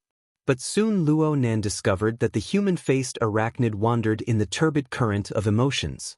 It had a slight appetite. Weren't these turbid negative emotions the food it craved the most in the past? This fellow relied on these sorts of things to grow stronger and stronger. But right now, it seemed to be disdainful. Luo Nan tried to communicate with the human-faced arachnid. His analysis of the human-faced arachnid's information was far from complete. If he forced himself to understand it, there would be a lot of confusion and ambiguity. In the end, he could only confirm one thing: the human-faced arachnid had already undergone a certain level of evolution, so much so that its original food was no longer able to satisfy its needs. After all, There was no fish that relied on drinking water to survive. Perhaps the evolution of the human-faced arachnid was equivalent to a transition from a plankton to a fish. Should he congratulate her? Right when Luo Nan was racking his brains over the problem of the human-faced arachnid eating, the Dashang building was already in sight. Cragburst had been waiting impatiently for a long time. Right now, he was standing on the 10th floor of the skyscraper, gazing into the distance. When he saw Ink flying over, he waved his hand excitedly from afar. "Hurry, I found an entrance here." Ink flapped its wings, searching for a place to land. How could Cragburst wait any longer? He pointed to his shoulder and said, "Over here, I guarantee your safety." Luo Nen wasn't polite with him. He gave Ink an order and directly descended onto Cragburst's shoulder. Immediately, the two of them began to exchange information. Everything below the 30th floor of the building, including the underground buildings, has a zigzag structure. The division between the inside and the outside is actually an isolation zone. Many of the buildings adjacent to the recycling stratum are built like this. Cragburst had researched quite a bit of information while he was waiting. The isolation zone is a one-way passageway. Security is tight and all permissions are locked down. There are no normal channels to enter the business district of the building from the recycling stratum. It's the same no matter who it is. Outside of the isolation zone is the world of the gangs. They have dug through countless rat holes here. They have dug through not just the Dashang building but the neighboring buildings as well. There are quite a few people living inside. Luo Nan listened to Cragburst's chatter and matched this part of the situation with his own understanding of the information. He organized his words and said, "According to the information I've obtained, there is an underground fighting arena here in the Dashang building. People often come here to participate in gambling fights. Many of them are big and wealthy guests who throw money away. Jack is the ace host and referee of the fighting arena. He might also be one of the bosses behind the scenes." Underground fighting? Cragburst's interest was immediately piqued when he heard the word fighting. How come I've never heard of this before? I've been to practically all the fighting arenas in Xia City, public, private, legal, and illegal. It's probably because this place is reserved for minors. The periphery of the Dashang building's isolation zone was just as Cragburst said. It was dirty, messy, and crisscrossed with dark tunnels. Luo Nan was able to obtain a lot of useful information from the mouths of the gang members. In addition to the panoramic image support of his mental senses, Luo Nan was able to move more smoothly and freely than the gangs entrenched here. Cragburst originally had a belly full of anger because he was unsuccessful in his pursuit of Jack. He wanted to vent, but he never expected that Luo Nan would just cheat and open the map the moment he arrived. He only saw the shadows of the gang members chasing and weaving their way in and out, but he could only eat the dust from behind. The number of people he actually met was few and far between. It was hard for him to put his strength to use. He wasn't an idiot. Naturally, he could feel that Luo Nan wasn't just using the crow to scout. Instead, Luo Nan had a higher level of perception at play. "Good boy. There's something wrong with your ability. In terms of range, even cat eyes isn't this abnormal." Cat eyes? Luo Nan was quite interested in this unruly woman who suddenly appeared in his own pyramid. Since the intensity of their advance wasn't that great, he just asked casually, "What's the range of her long-range perception?" Her all-encompassing perception ranges from 50 to 70 meters. Her psychic perception has a limit of 3,720 kilometers when she's in a good state. How much? Luo Nan nearly choked awake. Are you talking about kilometers or meters? It's kilometers without a doubt. Cragburst laughed out loud. It's inconceivable, right? But this is the terrifying aspect of long-range perception. As long as the feeling comes, there's no reasoning with you. Back in the day, Cat Eyes did one of the most amazing things. She used her extrasensory psychic perception to guide a 1,000,000-ton nuclear-penetrating warhead. It smashed directly into the underground lair of the mutant species in the wilderness. It was a standard hit to the soul. A bunch of arrogant big shots from the military all knelt before her. Luonan didn't know what to say for a time. He had been proud of the range of his soul-body senses before, but he immediately encountered a standard that he could only look up to. But when he thought about it again, such an amazing person had actually entered his pyramid without a trace. She was more or less affected and suppressed by him. The feeling was quite subtle.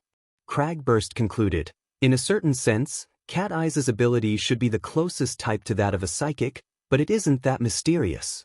Aside from being unstable and being powerless against the Darksider species, she practically doesn't have any other flaws.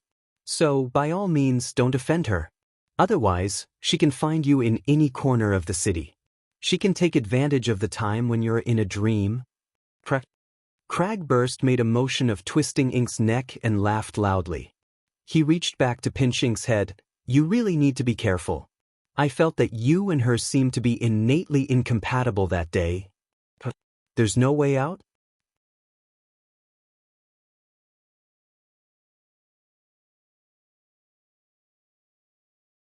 Chapter 108. The other side of the wall is the quarantine area. There's also an underground fighting arena. Cragburst couldn't see anything other than the white wall. But Luonan was different.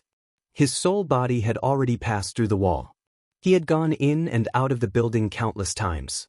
He was probably more clear about the layout inside than the designer. He combined the information he obtained earlier and explained to Cragburst. Originally, the quarantine area didn't allow for any other arrangements aside from surveillance and defense systems. But the management of the building made modifications in order to ensure the size of the area and the viewing effect. They occupied a portion of the surrounding area. This formed a fuzzy zone. The gangs of the recycling stratum can interact with the gamblers of the upper world. One side pays in money, and the other side pays in manpower. Jack is one of the true controllers of this fuzzy zone. This is his lair and his cornucopia. Cragburst didn't ask for more details. As a man who frequently entered and exited the underground fighting arena, he was even more clear than Luonan about the inside of the building. The management of the building should be the house of bankers. Only through this place could one transform incorporeal credit into tangible wealth in the current society of credit and authority. But he didn't care about this at all. He was only interested in how to capture Jack. Jack is in the fighting arena, right? How do we get in? Do we smash a passageway out? Cragburst was a bit eager to give it a try. This is a passageway. It's used for emergency evacuation. The design is that it can only be opened from the inside. Luonan let Ink flap its wings to wake up this bro whose brain was filled with violence. The problem was that it was completely ineffective. Roar. Let's be a bit more direct. Watch me. No.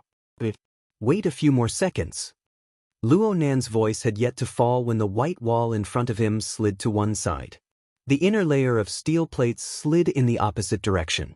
Only then did the ice-cold metal wall appear. But this wall also split open from the middle, revealing a dimly lit passageway. 3 layers of protection, especially the last layer that was 10 centimeters thick, made Cragburst speechless for a time. He didn't bring up using violence to open a passageway again. As for the passageway in front of them, it wasn't too long. One could see to the end with a glance. The door on the other side was half open. An even more intense light seeped in. There was also clamorous noise coming in. Clearly, the outside was a certain location of the underground fighting arena. Cragburst first looked at his feet. There was a person sitting down in the passageway. The person was already unconscious. He turned his head and looked around. Soon, he found that there was a password plate on top of the man's head. The corresponding screen showed that the password plate had been successfully opened. Cragburst quickly corrected this preposterous thought, but the following conjecture was even more preposterous to him. Don't tell me that you controlled this guy through the wall and made him open the door? Bullseye. Speaking of which, the effects of hypnosis combined with the human-faced arachnid's fishing technique were quite decent.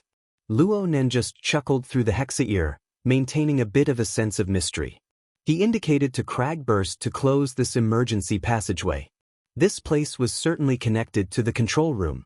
Though they couldn't hide it for too long, They could hide it for as long as they could. What the hell, this isn't just spirit attachment, it's some kind of ability enhancement. Actually, you can let the crow have some of your abilities, right? Do you have wizard blood?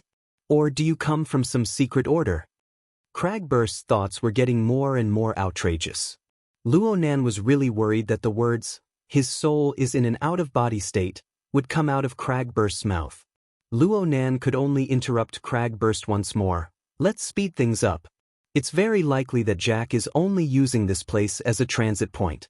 The isolated area can't enter the business district of Dashang Building, but there's a direct passageway to the upper city district." Cragburst immediately shut his mouth. He simply cleaned up the scene and passed through the passageway. There was a circular hallway outside. The curvature was extremely obvious, making people feel that the space was indeed limited. The operator of this place had indeed made use of the space to the extreme. On the concave side of the wall, there was a curved wall projection every now and then. On it, there was an exciting scene in the arena. Sure enough, they're all kids. Cragburst's brows furrowed. He was a professional, so he felt vexed by the various scenes displayed on the screen. They have a certain amount of fighting techniques, but they're all competing in the dark and ruthless. They're trying to kill people. Many of the scenes of being knocked down on the screen had broken hands and feet, or they had been struck in a vital spot. Cragburst wouldn't even blink an eye at these things in the adult fighting world. But the two combatants on the screen didn't look to be older than 15, which was the same age as Luonan. They were a group of half-grown kids. They didn't hold back in the slightest. Did they really know what this represented? Many of them knew, judging by the ominous glint in their eyes. And the feeling brought about by this sort of warped thinking made people feel even more uncomfortable. The sound of footsteps came from both sides of the hallway at this time. Cragburst's intentions were to just go up and be done with it. But Luonan indicated for Cragburst to go to the other side, to a room with a thick curtain covering the door. Cragburst thought that this was the passageway to the fighting arena, but he discovered that it seemed to be a lounge after entering. The layout was very simple and crude. There were only wardrobes and benches. The passageway to the fighting arena was further inside. There was already a person in the lounge right now. He wore combat shorts, and his upper body was bare. He didn't wear shoes, and a towel was draped over his head. His face was drooping. It seemed that he was conserving his energy. He should be the next competitor to take the stage. He didn't have a coach or a friend by his side. He was all by himself. His entire body was cold and gloomy. He actually didn't react at all to Cragburst, the big guy who had suddenly barged in. Cragburst was a bit stupefied. Then he discovered that the room was actually very noisy. There was a display screen in the lounge as well, but it was a bit smaller than the one outside. The sound from the display screen was quite loud. It made people wonder what use this lounge could serve. The display screen just so happened to jump to a new scene at this time. "Look, Jack." Luonan reminded Cragburst to pay attention. The two's minds shook, but they soon discovered that this was just a video clip. Jack was wearing a referee uniform at the time. He wore a bow tie. His body was ramrod straight, and he had a sense of propriety. Aside from the unsightly scars on his face, he looked more like a noble steward than a referee. It was no wonder that his hosting and refereeing were so popular. This match isn't bad. Cragburst used a professional gaze to evaluate the tall and skinny one. His foundation is very solid. He has a sense of propriety in his attacks. He's a very good control-type competitor. Hold on. There's something wrong with the editing. The editor had chosen this shot to be the scene of the tall and skinny kid slowing down, dodging, and circling around, which Cragburst had praised. It was completely different from the intense fighting scene before. Such camera language should be hinting at something. Luonan discovered that the competitor, who had his head lowered all this time, had raised his head to stare at the display screen. His thin and pale face was revealed beneath the towel. He was unexpectedly calm, and he continued to ignore Cragburst to the side.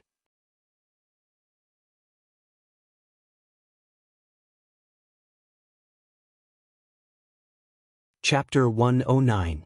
The focus of the human-faced arachnid's attention was on the quiet and silent competitor.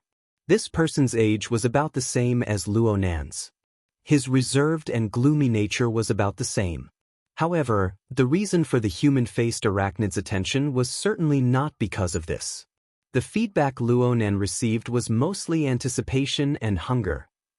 He was like a glutton, staring fixedly at a dish that was gradually cooking on the stove. He felt it was a pity to eat it, but he was impatient to not eat it. "This is the new food you've chosen?" Luo Nan had just been pondering over the changes in the human-faced arachnid's diet. Now he had a true reference. He couldn't help but spend a bit of energy to pay attention, but how could he understand it in a short period of time? And at this moment the camera turned. The strangely edited match ended, and there was even a post-match scene next. The two competitors stood in the center of the fighting stage, and Jack stood between them. It seemed that it was time to announce the victor. From the previous clips, the lanky kid's advantage was extremely clear, even though he had inexplicably less clips. He displayed an astonishing level of control. However, Jack wasn't in a hurry to announce the victor. He lowered his head to look at his watch.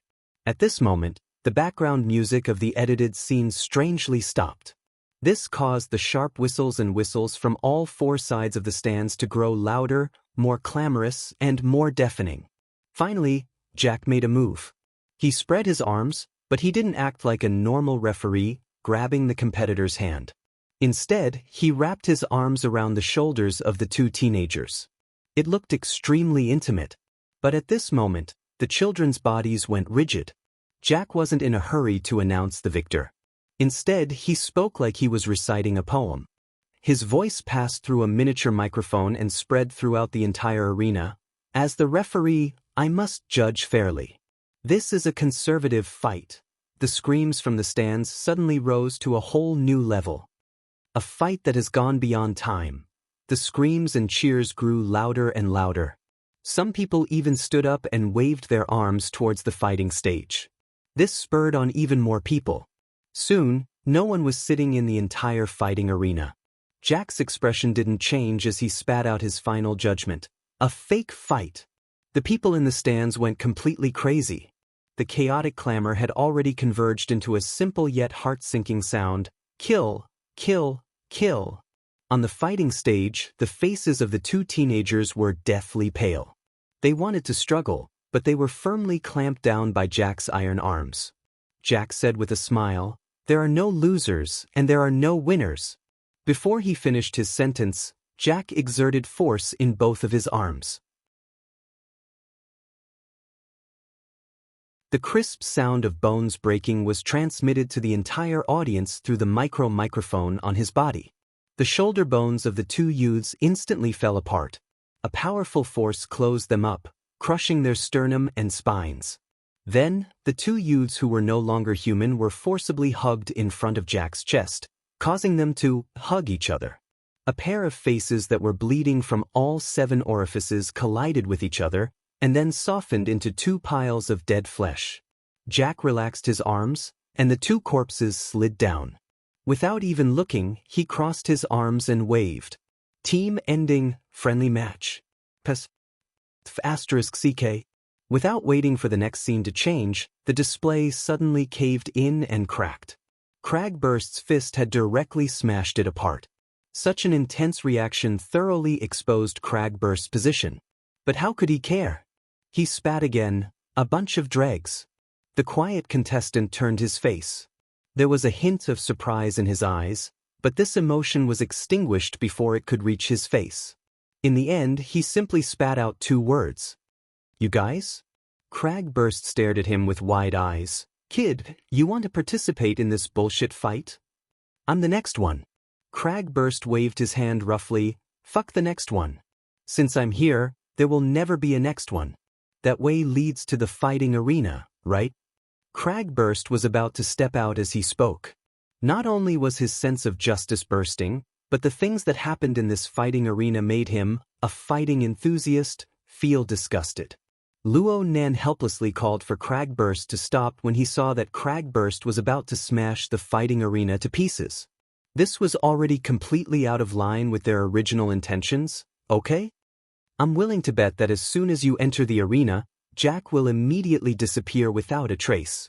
Even if you knock over everyone in the arena, what's the point of letting this murderer escape? That's the problem with your scouting. Why haven't you found that black-skinned rat yet? Cragburst made the same mistake as Luo Nan in his excitement. He forgot that he was communicating through the psychic wave network and directly spoke. The quiet competitor saw that Cragburst was talking to the air. His eyes streaked across the air and didn't see anything else. In the end, his eyes stopped on the crow on Cragburst's shoulder. He opened his mouth, a little hesitant, but finally said, "Sir, are you talking to the crows?" Cragburst stared blankly for a moment. He turned his head to look and said, baffled, yeah. Cragburst regretted it as soon as the words left his mouth. Such a reply was too stupid. But at that moment, the quiet contestant, who had been expressionless all this while, actually smiled. "So it's Mr. Crow. Can I talk to him too?" A slightly shaky smile and surprisingly childish words blossomed in the narrow lounge. It was also at this time that Cragburst and Luo Nan truly and clearly realized that this fighter, who was about to walk onto the fighting stage and receive fatal adjudication, was truly just a half-grown child. At the same time, the deathly still eyes of the 15 or 16-year-old boy in front of him flashed slightly. His entire body's life force and spiritual energy rippled out from his long and narrow eyes.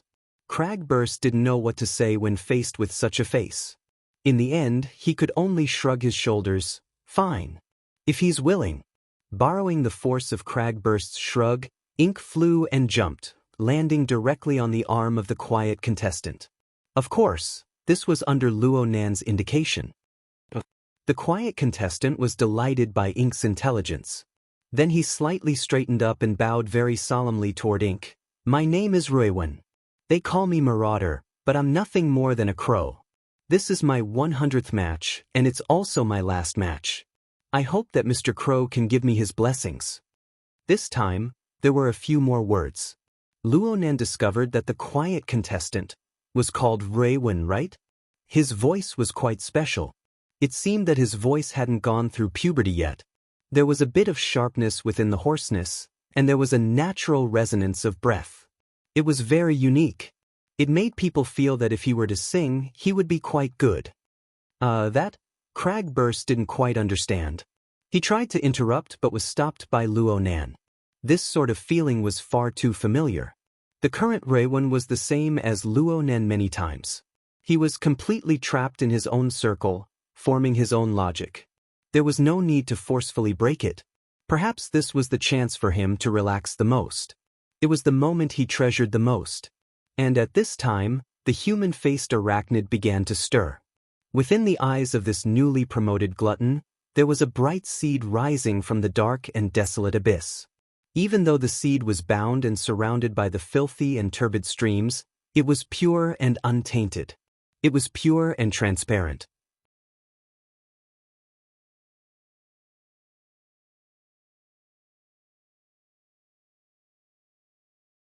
Chapter 110. Luo Nan's senses were synchronized with the human-faced arachnids. The human-faced arachnid was paying intense attention to Luo Nan. Such a strong stimulation also made some of the muddled information clear. Sure enough, the human-faced arachnid no longer treated the turbid flow of emotions as food after leaping from a plankton to a fish. What it was truly interested in right now was the spiritual seed that undulated up and down within the turbid flow. In reality, it was something that lived within the turbid flow of emotions, yet it was completely different from the turbid flow. It was something that possessed more vitality. It wasn't easy to form such a spiritual seed. One must have the mental cultivation to overcome filthy emotions and desires, as well as a basic positive attitude in order to finally take shape. Just like Ruiwen, he had only been in embryonic form a long time ago. It wasn't until he spoke to Mr. Crow that he broke free from his deathly still and cold state of mind. Only then did this spiritual seed finally sublimate and leap to a new level. Cragburst actually had a similar spiritual seed as well, but it was hidden deep within his powerful magma-like life force. It wasn't as pure and transparent as Rui Wen's. From the perspective of the human-faced arachnid, the spiritual seed was an incomparable delicacy. Swallowing this spiritual seed was both a form of eating and evolution. Its evolution method was very lethal. It basically used the vitality and spirituality of others as nourishment. Its path of evolution was built on the foundation of destroying the hopes of others. Without a doubt, the human-faced arachnid was an existence that was evil to the extreme. Even if Luo Nen relied on its strength to a large degree, he would not deny this point. Although he did not deny it, it did not mean that he would allow it. Otherwise, what was the difference between it and the human-faced arachnid? Luo Nan's complete control over the human-faced arachnid was displayed without restraint. No matter how intense the human-faced arachnid's desire to eat was, the heavily chained crow shook, and it had to be well behaved. At this moment, someone walked in from the passageway that led to the fighting arena. The moment the door opened, the noise from the fighting arena almost overwhelmed the small resting room. Fortunately, it was quickly isolated again. That person said loudly, "Ruin, get ready to go on stage. The incomparable 100th match." Who are you? Your grandfather. Cragburst revealed an evil grin towards that person. Before that person could cry out in shock, Cragburst slapped him unconscious to the ground. Ruiwen turned a blind eye to this. He was already completely immersed in his own world. He stood up and gently swung his arms up and down. "Well, Mr. Crow, here comes my last battle. You won't be stingy with your blessings, right?" Swish. Perhaps it was because Ink was quite satisfied from being swayed, but Ink had already opened its mouth before Luo Nan could speak. Its hoarse voice was unpleasant to hear, but it made Ruiwen smile once more. He crossed his arms and walked over to Cragburst's side. He returned the ink. "Thank you, sir. You and Mr. Crow's arrival is my fortune." Nothing. With Cragburst's straightforward temperament, he really wasn't suited to dealing with a reserved and autistic person like Ruiwen. The logic of both sides was not on the same line. Luckily, Luo Nan extended a helping hand at this time. He gave Cragburst some advice, allowing Cragburst to ask for information, even though his words were very clumsy. "You just said 100 matches. Is there any special meaning to it? After 100 matches, I can choose to walk the path of judgment and leave the arena. It's all tricks, and they've been used too much." Cragburst had seen similar situations far too many times in other underground arenas. Are there challenges on the road of adjudication? Of course. Who made it out in the past? Since the establishment of the fighting arena, the ones closest to 100 victories have been me and my brother. Alright. I thank you for your praise before on behalf of him. Luo Nan and Cragburst thought of the skinny and tall youth who died under Jack's iron arm at the same time. Cragburst smashed his fist against his palm. Isn't the truth quite clear? What bullshit road of adjudication? This fighting arena never thought of letting you guys leave alive. The truth was indeed quite clear. This fighting arena was jointly established by a group of rich people and gangs of the recycling stratum. Contestants like Ruiwen were mostly poor orphans of the recycling stratum. They were controlled by gangs and underwent harsh training to fight each other to the death for the amusement of the rich. Cragburst hoped that Ruiwen could clarify the truth. Leave? That's just a gimmick. The gimmick, nothing more. But Ruiwen didn't respond. She just tore off the towel on top of her head, revealing her refreshing jet black short hair. The contours of her face were actually quite delicate and pretty. Her delicate and pretty appearance was a bit out of place in this cruel beating arena. Cragburst was still persuading her. "Hey, just join us. I'll take you to kill our way out." Ruiwen walked forward in silence. Cragburst extended his hand in an attempt to grab her, but Ruiwen didn't even turn her head. Only a cold and clear voice transmitted over, "I'm going to kill our way out. I'm going to do it the way my brother and I did." Cragburst froze and stopped. Ruiwen pushed open the soundproof door and walked out with large strides. DJ's resounding voice transmitted over, "This is an unprecedented 100-victory battle. Our wing of death, the undefeated plunder, Ruiwen. Cheers could be heard from the arena.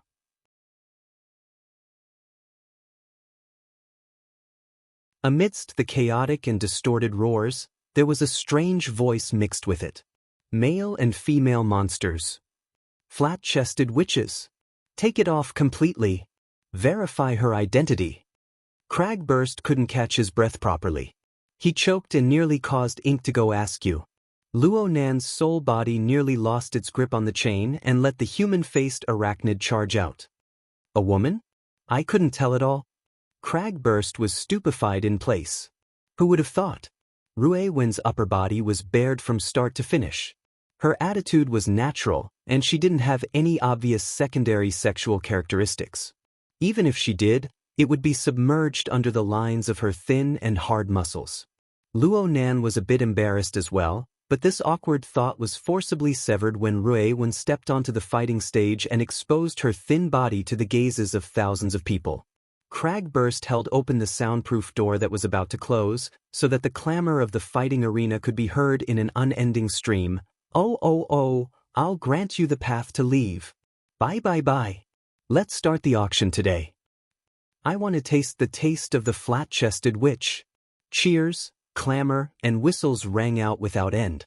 Several hundred rich and powerful people, who were likely to make a name for themselves in various fields, used the body and life of this little girl to obtain stimulation that couldn't be obtained on the level of normal society. And Rue Wen? The turbid flow of filth surged up from all directions. But that pure spiritual seed remained untainted by even a speck of dust.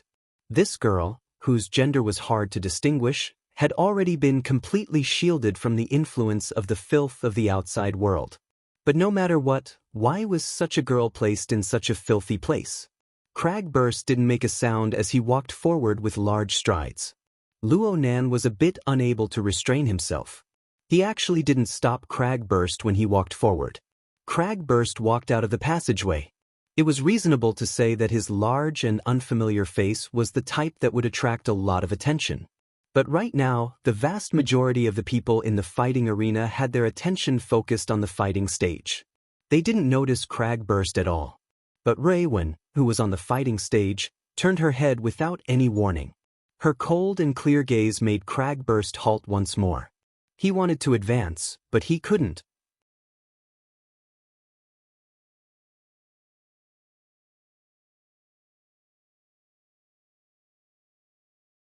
Chapter 111.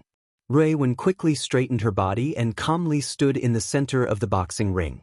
Her head was slightly drooped, allowing the rich and powerful people in the stands to wantonly size her up and evaluate her body. They constantly raised the stakes in the gambling house, causing the atmosphere to heat up even more. Cragburst's mouth didn't stop cursing the moment she walked through the tunnel. He turned his head to look at the spectators' stands in all four directions. He just wanted to find someone he didn't like and give them a fierce beating. The problem was, there wasn't a single person in the entire arena that he didn't want to beat up. Has Jack been found yet? Cragburst paid special attention to the referee of this match. Unfortunately, it wasn't Jack. This made him even more vexed. Luo Nan didn't respond. Right now his mental senses had already covered the entire fighting arena. With this as the center, it covered a vast area with a radius of over 500 meters. It was equal to encompassing the greater half of the Deshang building within it. Even though the sensing range was slightly reduced due to the differences in the building materials and the interference of the radio waves, and the precision was still on the millimeter level, it was not a reason why Jack could not be captured. The modified humans seemed to have completely evaporated. At this time, Rue Wen's opponent was already on stage. Ignoring the string of meaningless titles, it was a stout and robust man who looked no less than 2 or 3 times bigger than Rue Wen. He didn't look like a 15 or 16-year-old child at all. However, the spectators in the stands were already used to it. They cheered and egged the contestant on as well. "Da boy. Come on, powder keg, it's time to explode." They're going to do it on stage. They're so compatible. Luo Nan's attention was drawn back. He was a complete layman in the field of fighting. He only had a vague concept of heavyweight and the like. He couldn't help but worry for Rue Wen when he saw the eye-catching contrast of body shapes in the boxing ring. Cragburst was quite disdainful of the fat man. A fellow who uses drugs to stimulate his maturation? If he continues like this, he won't even need to go on stage. His own weight will crush his bones. But it had to be said that this sort of thing like drug stimulation was very common in the underground fighting arenas. Ruewen might have also taken some sort of drug to suppress the development of her secondary sexual characteristics. Otherwise, as a girl with an innately deficient physique, it would have been very difficult for her to obtain 100 victories. When all was said and done, Cragburst and Luo Nan had no idea what was going on. In the end, Cragburst could only comfort him. "I'm here. Even if something unexpected happens, I can save him."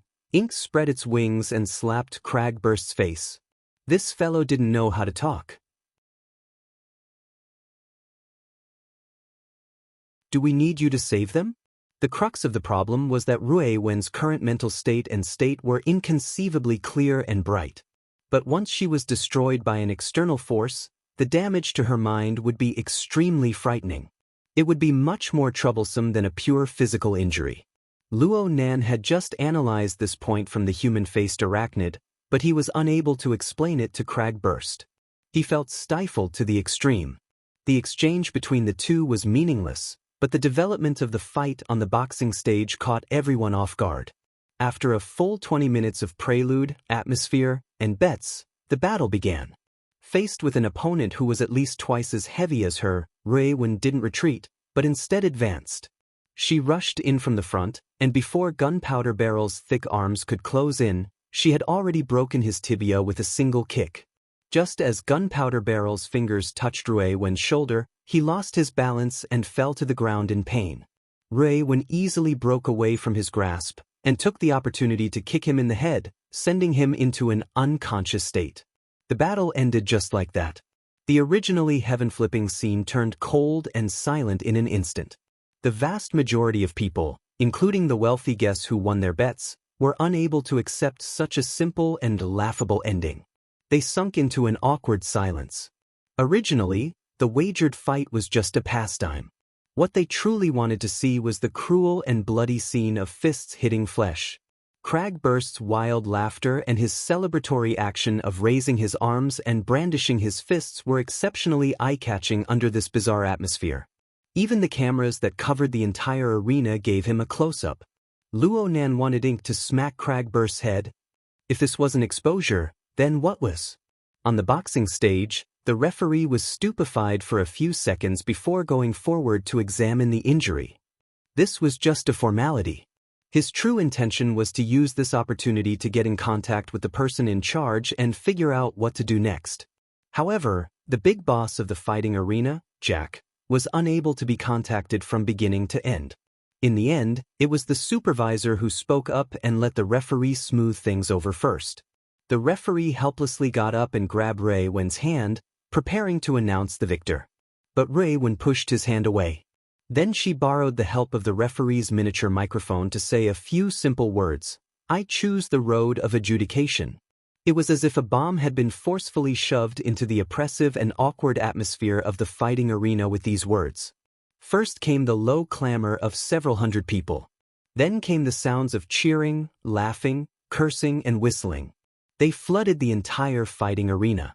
The atmosphere exploded in an instant, wishing it could flip over the entire Dashang building.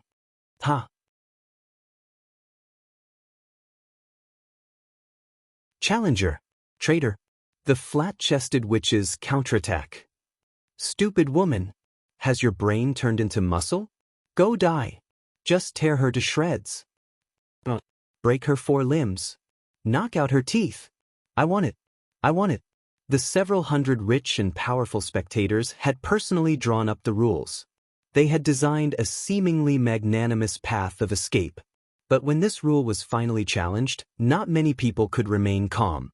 The so-called magnanimity was just a symbolic footnote they made for their lofty status. Touching it was an offense. So in the end, all the emotions converged together to transform into a uniform howl. Adjudication. Adjudication. Adjudication. The referee also returned to his senses from the unexpected change. He actually felt that he had been saved. A laughable battle that had been doused in cold water had suddenly turned into a large bomb that ignited everyone's emotions. Good. At this time, the projectors all over the fighting arena had already taken advantage of the opportunity to broadcast information related to the road of adjudication. Various images flashed in succession, listing the 3 deathly steps of King of Fists, Beast King Battle, and Adjudication Battle. The first 2 stages, as their names implied, were fights with true adult fighters and wild and untamed beasts. Only then was it the 3rd stage. The projector timely displayed the image of a calm and callous white man wearing a referee uniform, adjudicator, Jack. The gang leader here, the gold medal host, the referee, and the murderer who had killed Rue Wen's brother, was precisely the boss of the final stage. Each projector also timely displayed the scene of many contestants, including Rue Wen's brother, dying at the hands of this callous referee. The fighting arena emitted a sharp whistling sound with each life disappearing until it finally stopped at the scene of Jack waving his hands and denying everything.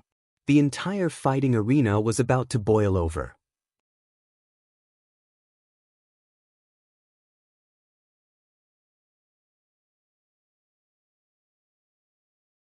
Chapter 112. Luo Nan's soul body stood towering amidst this wanton and rushing torrent of emotions. Originally, he should have been angry, but from his unique perspective, he saw Rui Wen, who continued to stand silently on the fighting stage after her words. He also saw her spiritual seed that was submerged in the turbid flow, yet remained untainted from beginning to end by a speck of dust. A wondrous calm arrived. Just like this, Luo Nan looked down from high above, coldly looking down at the several hundred warped faces. His mental senses were like a large net that didn't let anything through. It covered every nook and cranny within a 500-meter radius. At the same time, it included the emotional movements of every single person. The vast majority of people were fanatical, but there were some people who were a bit special. For example, this person was a bit impatient. Luo Nan's attention naturally shifted. This was a certain VIP room in the upper part of the fighting arena. A man dressed in a suit and leather shoes was pacing endlessly in the room, shouting, "Jack! Damn it! I know you heard me!" The high-priority communicator crackled with static extremely clearly. A voice transmitted back approximately 2 seconds later, "What's up?" "Found it." Luo Nan instantly focused his attention, increasing his precision in all aspects. He felt that it wasn't enough, so he simply shifted his soul body over.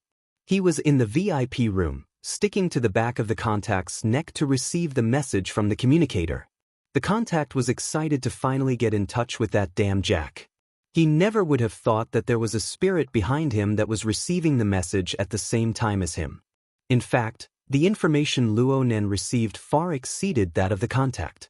After increasing his precision, Luo Nan was able to see not only the tangible substance, but he was also able to capture the interweaving electrical waves in the air.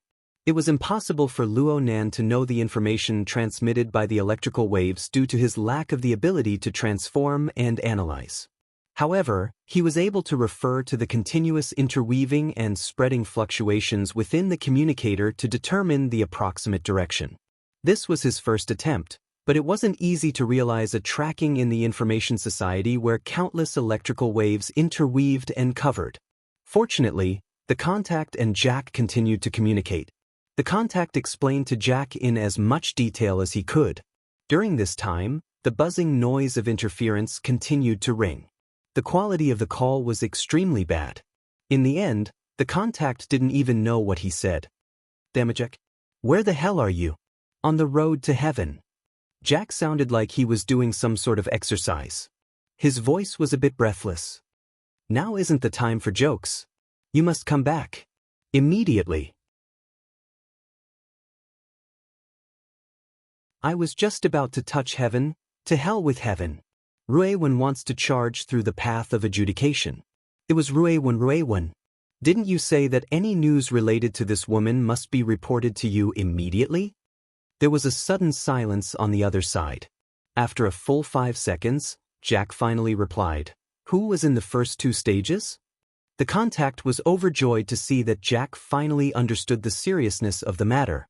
He quickly continued to report the latest situation. The first obstacle is De Rong, our chief combat coach. This pass is meaningless. Next stage. But, oh my god! The tycoons in the fighting arena all screamed like they'd gone mad. This was because Ruiwen had paid the price of bruising her wrist just a second ago. She'd made another terrifying close-quarters assault. Her knee had fiercely smashed into Rongda's crotch. This robust man's physique wasn't inferior to Cragburst's as he bent over in pain. Her elbow smashed into his throat, smashing his entire Adam's apple into mush. The fractured bones were displaced, and she cut open his carotid artery. Asphyxiation and arterial bleeding caused this strong man to fall to the ground, twitching as he quickly walked towards death. Ruiwen gazed at the dying man on the ground and said softly, "For the 70% eliminated." The contact was already stupefied from watching. He couldn't bear this kind of loss any longer. Rongda was once the champion of the Underground Fighting Alliance. She must have concealed her strength. What the hell is going on here? Daughter. Damn it, damn it, damn it. Jack already understood everything from the contact's reaction. He issued orders with a hoarse voice. Raise the protective walls on all fronts right now. Isolate the fighting arena. Tell that group of trash that we need a certain amount of time to prepare for the Beast King battle. Prepare for what? You go contact Mr. Ma. Tell him that the high-quality life and death duel he's been dreaming of has arrived. We'll send out the 100 victory witch, Ruiwen. He only needs to bring his family's little darling over. I'll give him 10 minutes of time. Oh, Mr. Ma's collection. Jack, you're really too evil. The contact came to a sudden realization. He greatly praised Jack's way of thinking. He immediately hung up and hastily went to find someone.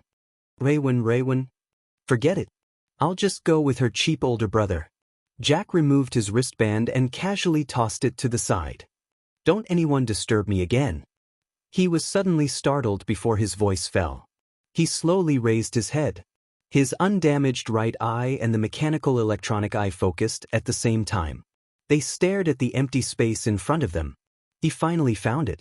Luo Nan's soul body appeared in this room. He also noticed Jack's reaction, but right now he was even more shocked at Jack's current location.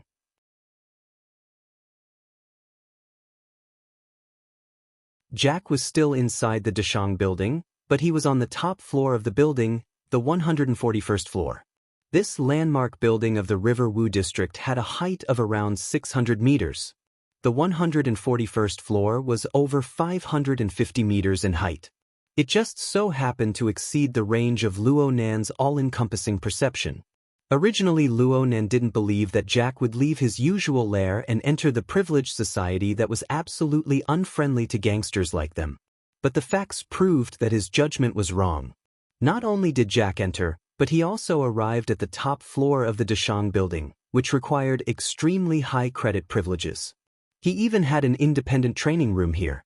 At this moment, Jack was sitting in the middle of a pitch-black device whose purpose could not be seen. His body was connected to many wires, and powerful electric currents were piercing his body at every moment. Some of them even pulled out beautiful blue electric currents in the air. Is it charging the altered human right now? Jack's eyes were constantly changing focus. The end of the air was a wall. But before the wall, there was a reaction that made him vigilant. It appeared without end. A special scanner was installed in his body. The naked eye and the electronic eye received light waves of all frequencies and compared them with the surrounding environment. The data was calculated and processed to form an image. In the end, what appeared on his optic nervous system was an image that was as fuzzy as a shadow.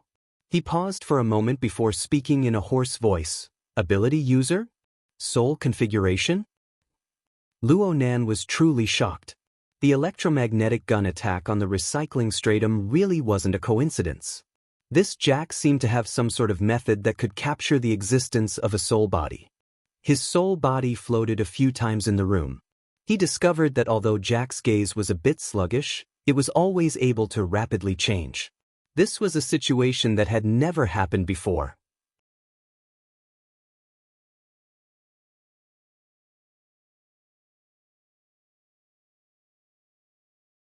Chapter 113. In the end, Jack was the first to break the silence. He stared at the empty space and said in a low voice, "I don't know who you are, and I don't know which force you belong to, but I can confirm that there was no enmity between us before today. I admire your ability, and I don't want to be your enemy. If you're unhappy with today's conflict, I'm willing to make amends. Whatever you want, I will do my best to satisfy you within my capabilities." The only response he got was the buzzing sound of the electric current. Jack paused for a moment before continuing, "Your soul configuration has yet to reach the level where your mind can interfere with matter. My nervous system has been modified, and your influence on me is negligible. Yes, there's also that big guy. He's a very headache-inducing opponent. Perhaps he's currently rushing over, but inside the Dashang building, I'll make his pace slow like a turtle. If we can't come to an agreement, we'll just have to drag it out, maybe until tomorrow morning?" Luo Nan still did not respond. There was no way to respond even if he wanted to. Jack was right about one thing. At present, he only had two means of communication. One was the psychic wave network, and the other was the local network of the format pyramid. Neither of them were useful to Jack. It was as if Jack's consciousness was hidden under a thick layer of ice water. He could reach it, but he had used up too much of his strength halfway through. It was almost nothing. Luonan didn't know how Jack did it. He simply blocked out Jack's voice and scanned the entire room in an attempt to discover more information. Of course, the most eye-catching thing in this training room was the pitch-black machine outside of Jack's body. With Luo Nan's meager knowledge of machinery, it was very hard for him to understand the ultimate purpose of the machine.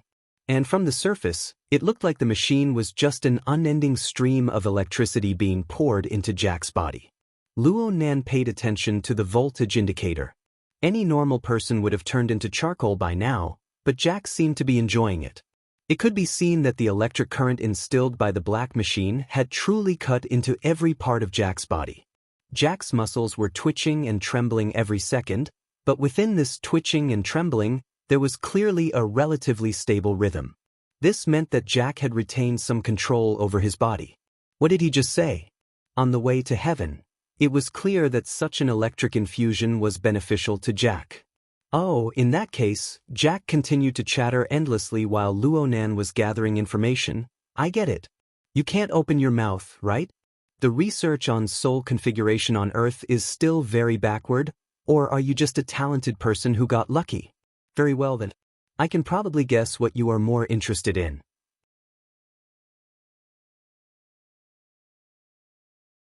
Intelligence, information, all kinds of knowledge that can broaden your horizons. For example, right now, I can tell you that you can use the special waveband of your soul configuration to communicate with me. This is because my body has been implanted with the corresponding transceiver. Even if I haven't used it for 2 to 3 years, it shouldn't be damaged. We can try it now. You just need to focus your mind. You have the talent to form a soul configuration, so it should be easy for you to do this." The void was silent for about 5 seconds. Then Jack smiled. The psychic waves from the outside world were converted into recognizable information through the transceiver in his body, ringing in his ears. "I can now believe that you are indeed not from the military. If the military possessed a similar transformation project, then they wouldn't be in such a difficult situation when facing the Darksider life forms." Jack maintained his smile, making the scar on his face look less sinister. "Of course, there is a certain difference between soul configuration and Darksider life forms. We can talk about it in detail later. You really do know a lot." Luo Nen expressed his admiration for Jack's ability to bring up new information at any moment. "That's why I'm a very good information peddler." Jack continued to speak with fervor and assurance. "What do we talk about? Right. Let's talk about why we became enemies. I think you will certainly be interested in that pretty boy Yen Yonghua. Now that you mention it, I find that I know too much." Luo Nan sneered. Yes, this fellow buried countless hooks in his words. What earth, soul configuration, psychic wave transceiver. But in reality, there was practically no valuable information that he revealed. So a second later, Luo Nan directly said, "Let's talk about that metal beetle." The smile on Jack's lips widened. "Friend, you must be quite young. You must know that communication shouldn't be done in a fit of pique.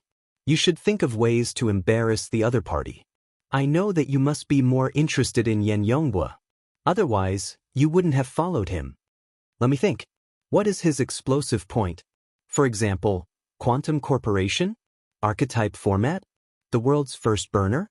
Or perhaps, Deep Blue World? You must be a master storyteller.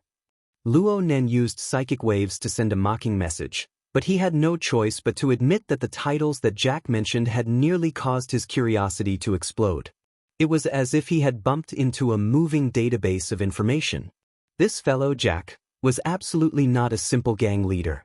His experiences, knowledge, and even the level of contact he had had with him far exceeded Luo Nan's previous estimations. However, let's just leave it at that for now.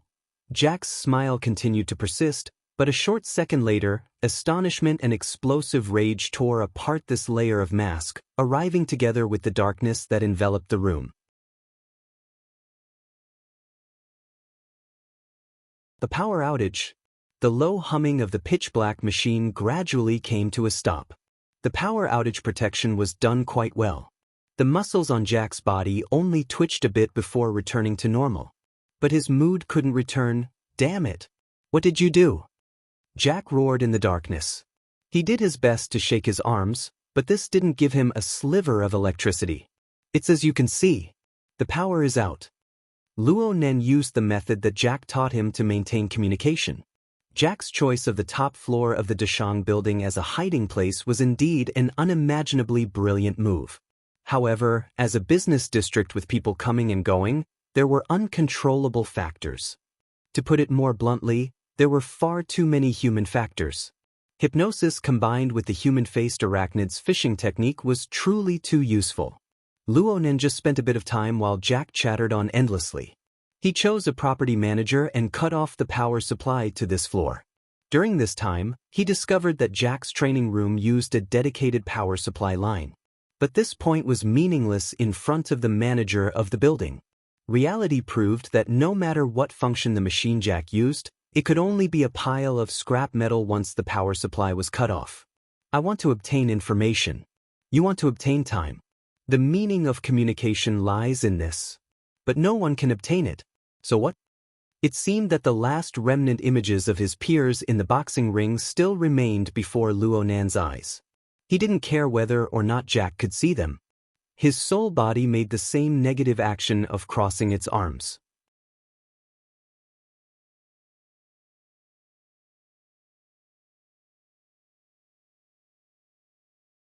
Chapter 114. As the last bit of electric current disappeared in the darkness, Jack's intense movements also stopped.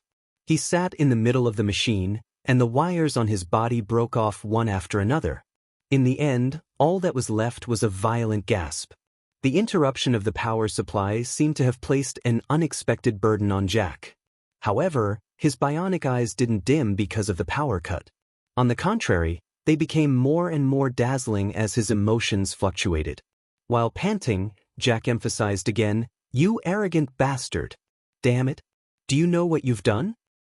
I did something that made you very unhappy, and I plan to continue doing it." This was what Luo Nen said, and this was what he did. The human-faced arachnid, who had just completed its mission, had already passed through the wall and returned to Luo Nan's side. Under Luo Nan's guidance, the human-faced arachnid threw itself at Jack. Luo Nan could now confirm that Jack's previous words weren't a lie. There really was a certain difference between soul bodies and darksider life forms. Jack was clearly able to lock onto the soul body, but he was completely unaware of the arrival of the human-faced arachnid. This was despite the fact that half of the human-faced arachnid's body was about to merge into his body. But on the other hand, the human-faced arachnid couldn't seem to find a place to eat Jack. Even though Jack was enraged to the point of madness, his special soul defense was still working. Right now, the human-faced arachnid was at best a probing imaging device. Even if it could clearly probe the inner workings of Jack's brain, it wouldn't be able to create any interference. It also lacked interest. The human-faced arachnid really had no interest in Jack at all. It wasn't because the low-level turbid flow of emotions was no longer part of its menu.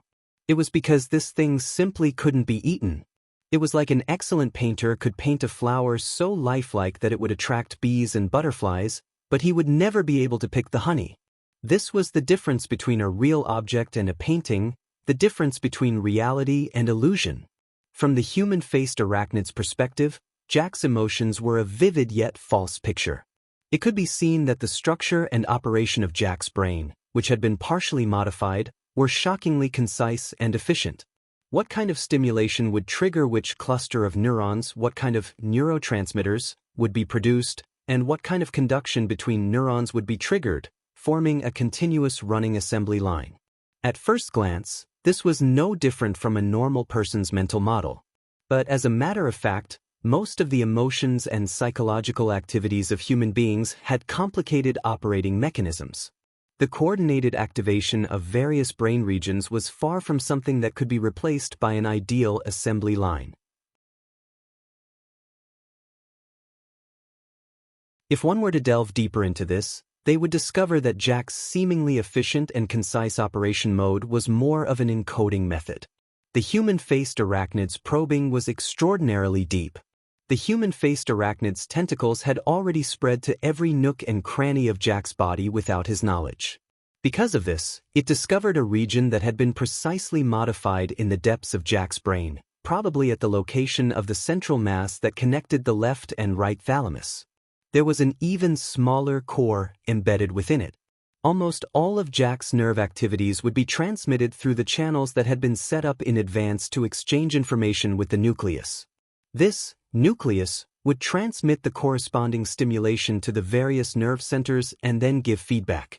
Without a doubt, this core played the role of a system integration. All kinds of codes were substituted into the formula to form the answer and then transmitted out.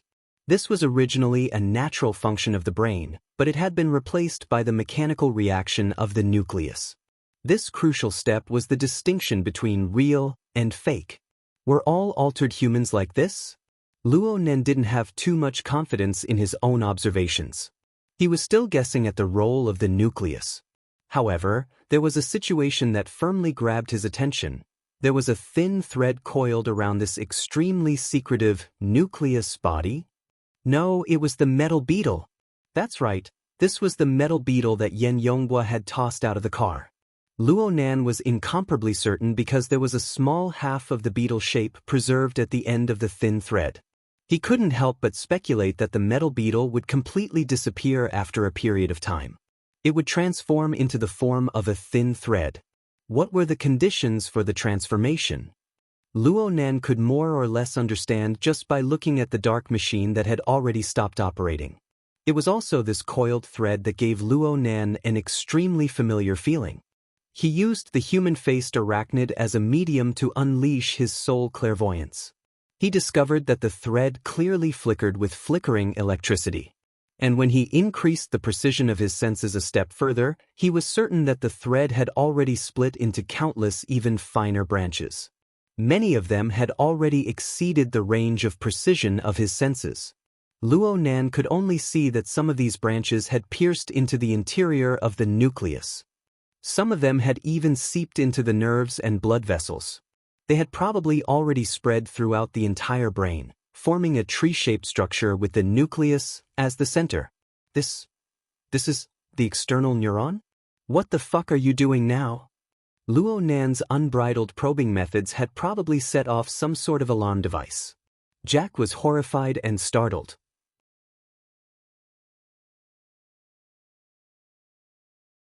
His blood-red robotic eyes locked rigidly onto the location of Luo Nan's soul body. But compared to these things on the surface, the changes that had occurred within Jack's brain were what truly shook Luo Nan's mind. It was that thin thread that had split into countless branches. The thin thread pierced into various parts of Jack's brain. It instantly trembled with tightly woven electrical fire. The electrical fire didn't occur on the plane of reality. At least, it wasn't limited to just that. This was because the human-faced arachnid that was deep within felt a burning sensation that was enough to endanger its existence at this very moment. It didn't need Luo Nan's command to frantically retreat outwards. Jack's mood template of rage had certainly been adjusted to the highest level. His entire body stood up, and it was also at this moment that his body clearly emitted a dark and deep glow of flames. The glow of flames came from the inside out, forcibly blasting the human-faced arachnid out of Jack's body. Moreover, the human-faced arachnid's momentum didn't decrease in the slightest as it pounced towards Luo Nan's location. The human-faced arachnid let out a pained howl. The powerful attack on the mental plane instantly swept through the many floors of the Dashang building. It was unknown how many people were innocently affected in this instant. Luo Nan was already unable to care about these things. The instant the glow of flames erupted, he exhausted all of the strength of his soul to leap through the air. Luo Nan was transported in a dizzying manner, but the distance he flew was far below Luo Nan's estimations. He just flew out of the room. The entire distance didn't exceed 20 meters. An incorporeal magnetic field formed around Jack's body when the glow of flames erupted. It warped the mental plane and even the space of reality. It was as if Luo Nan's soul body had fallen into a bottomless deep sea. An astonishing pressure came from all directions. This feeling was far too familiar. On the warship a few days ago, the burning wraith that He Yuan had beheaded had suffered a similar technique. It had been locked onto, controlled, and then turned into ashes. Luo Nan's mind truly trembled as if electricity had passed through it. You're tuning in to the Passion Pages YouTube channel. We're so grateful for your support, and don't forget to subscribe to join us on this incredible journey through captivating stories. Your generosity through donations truly makes a world of difference, as it's the primary source of revenue that allows me to expand and enhance this channel for you. Thank you from the bottom of my heart for being a part of this adventure.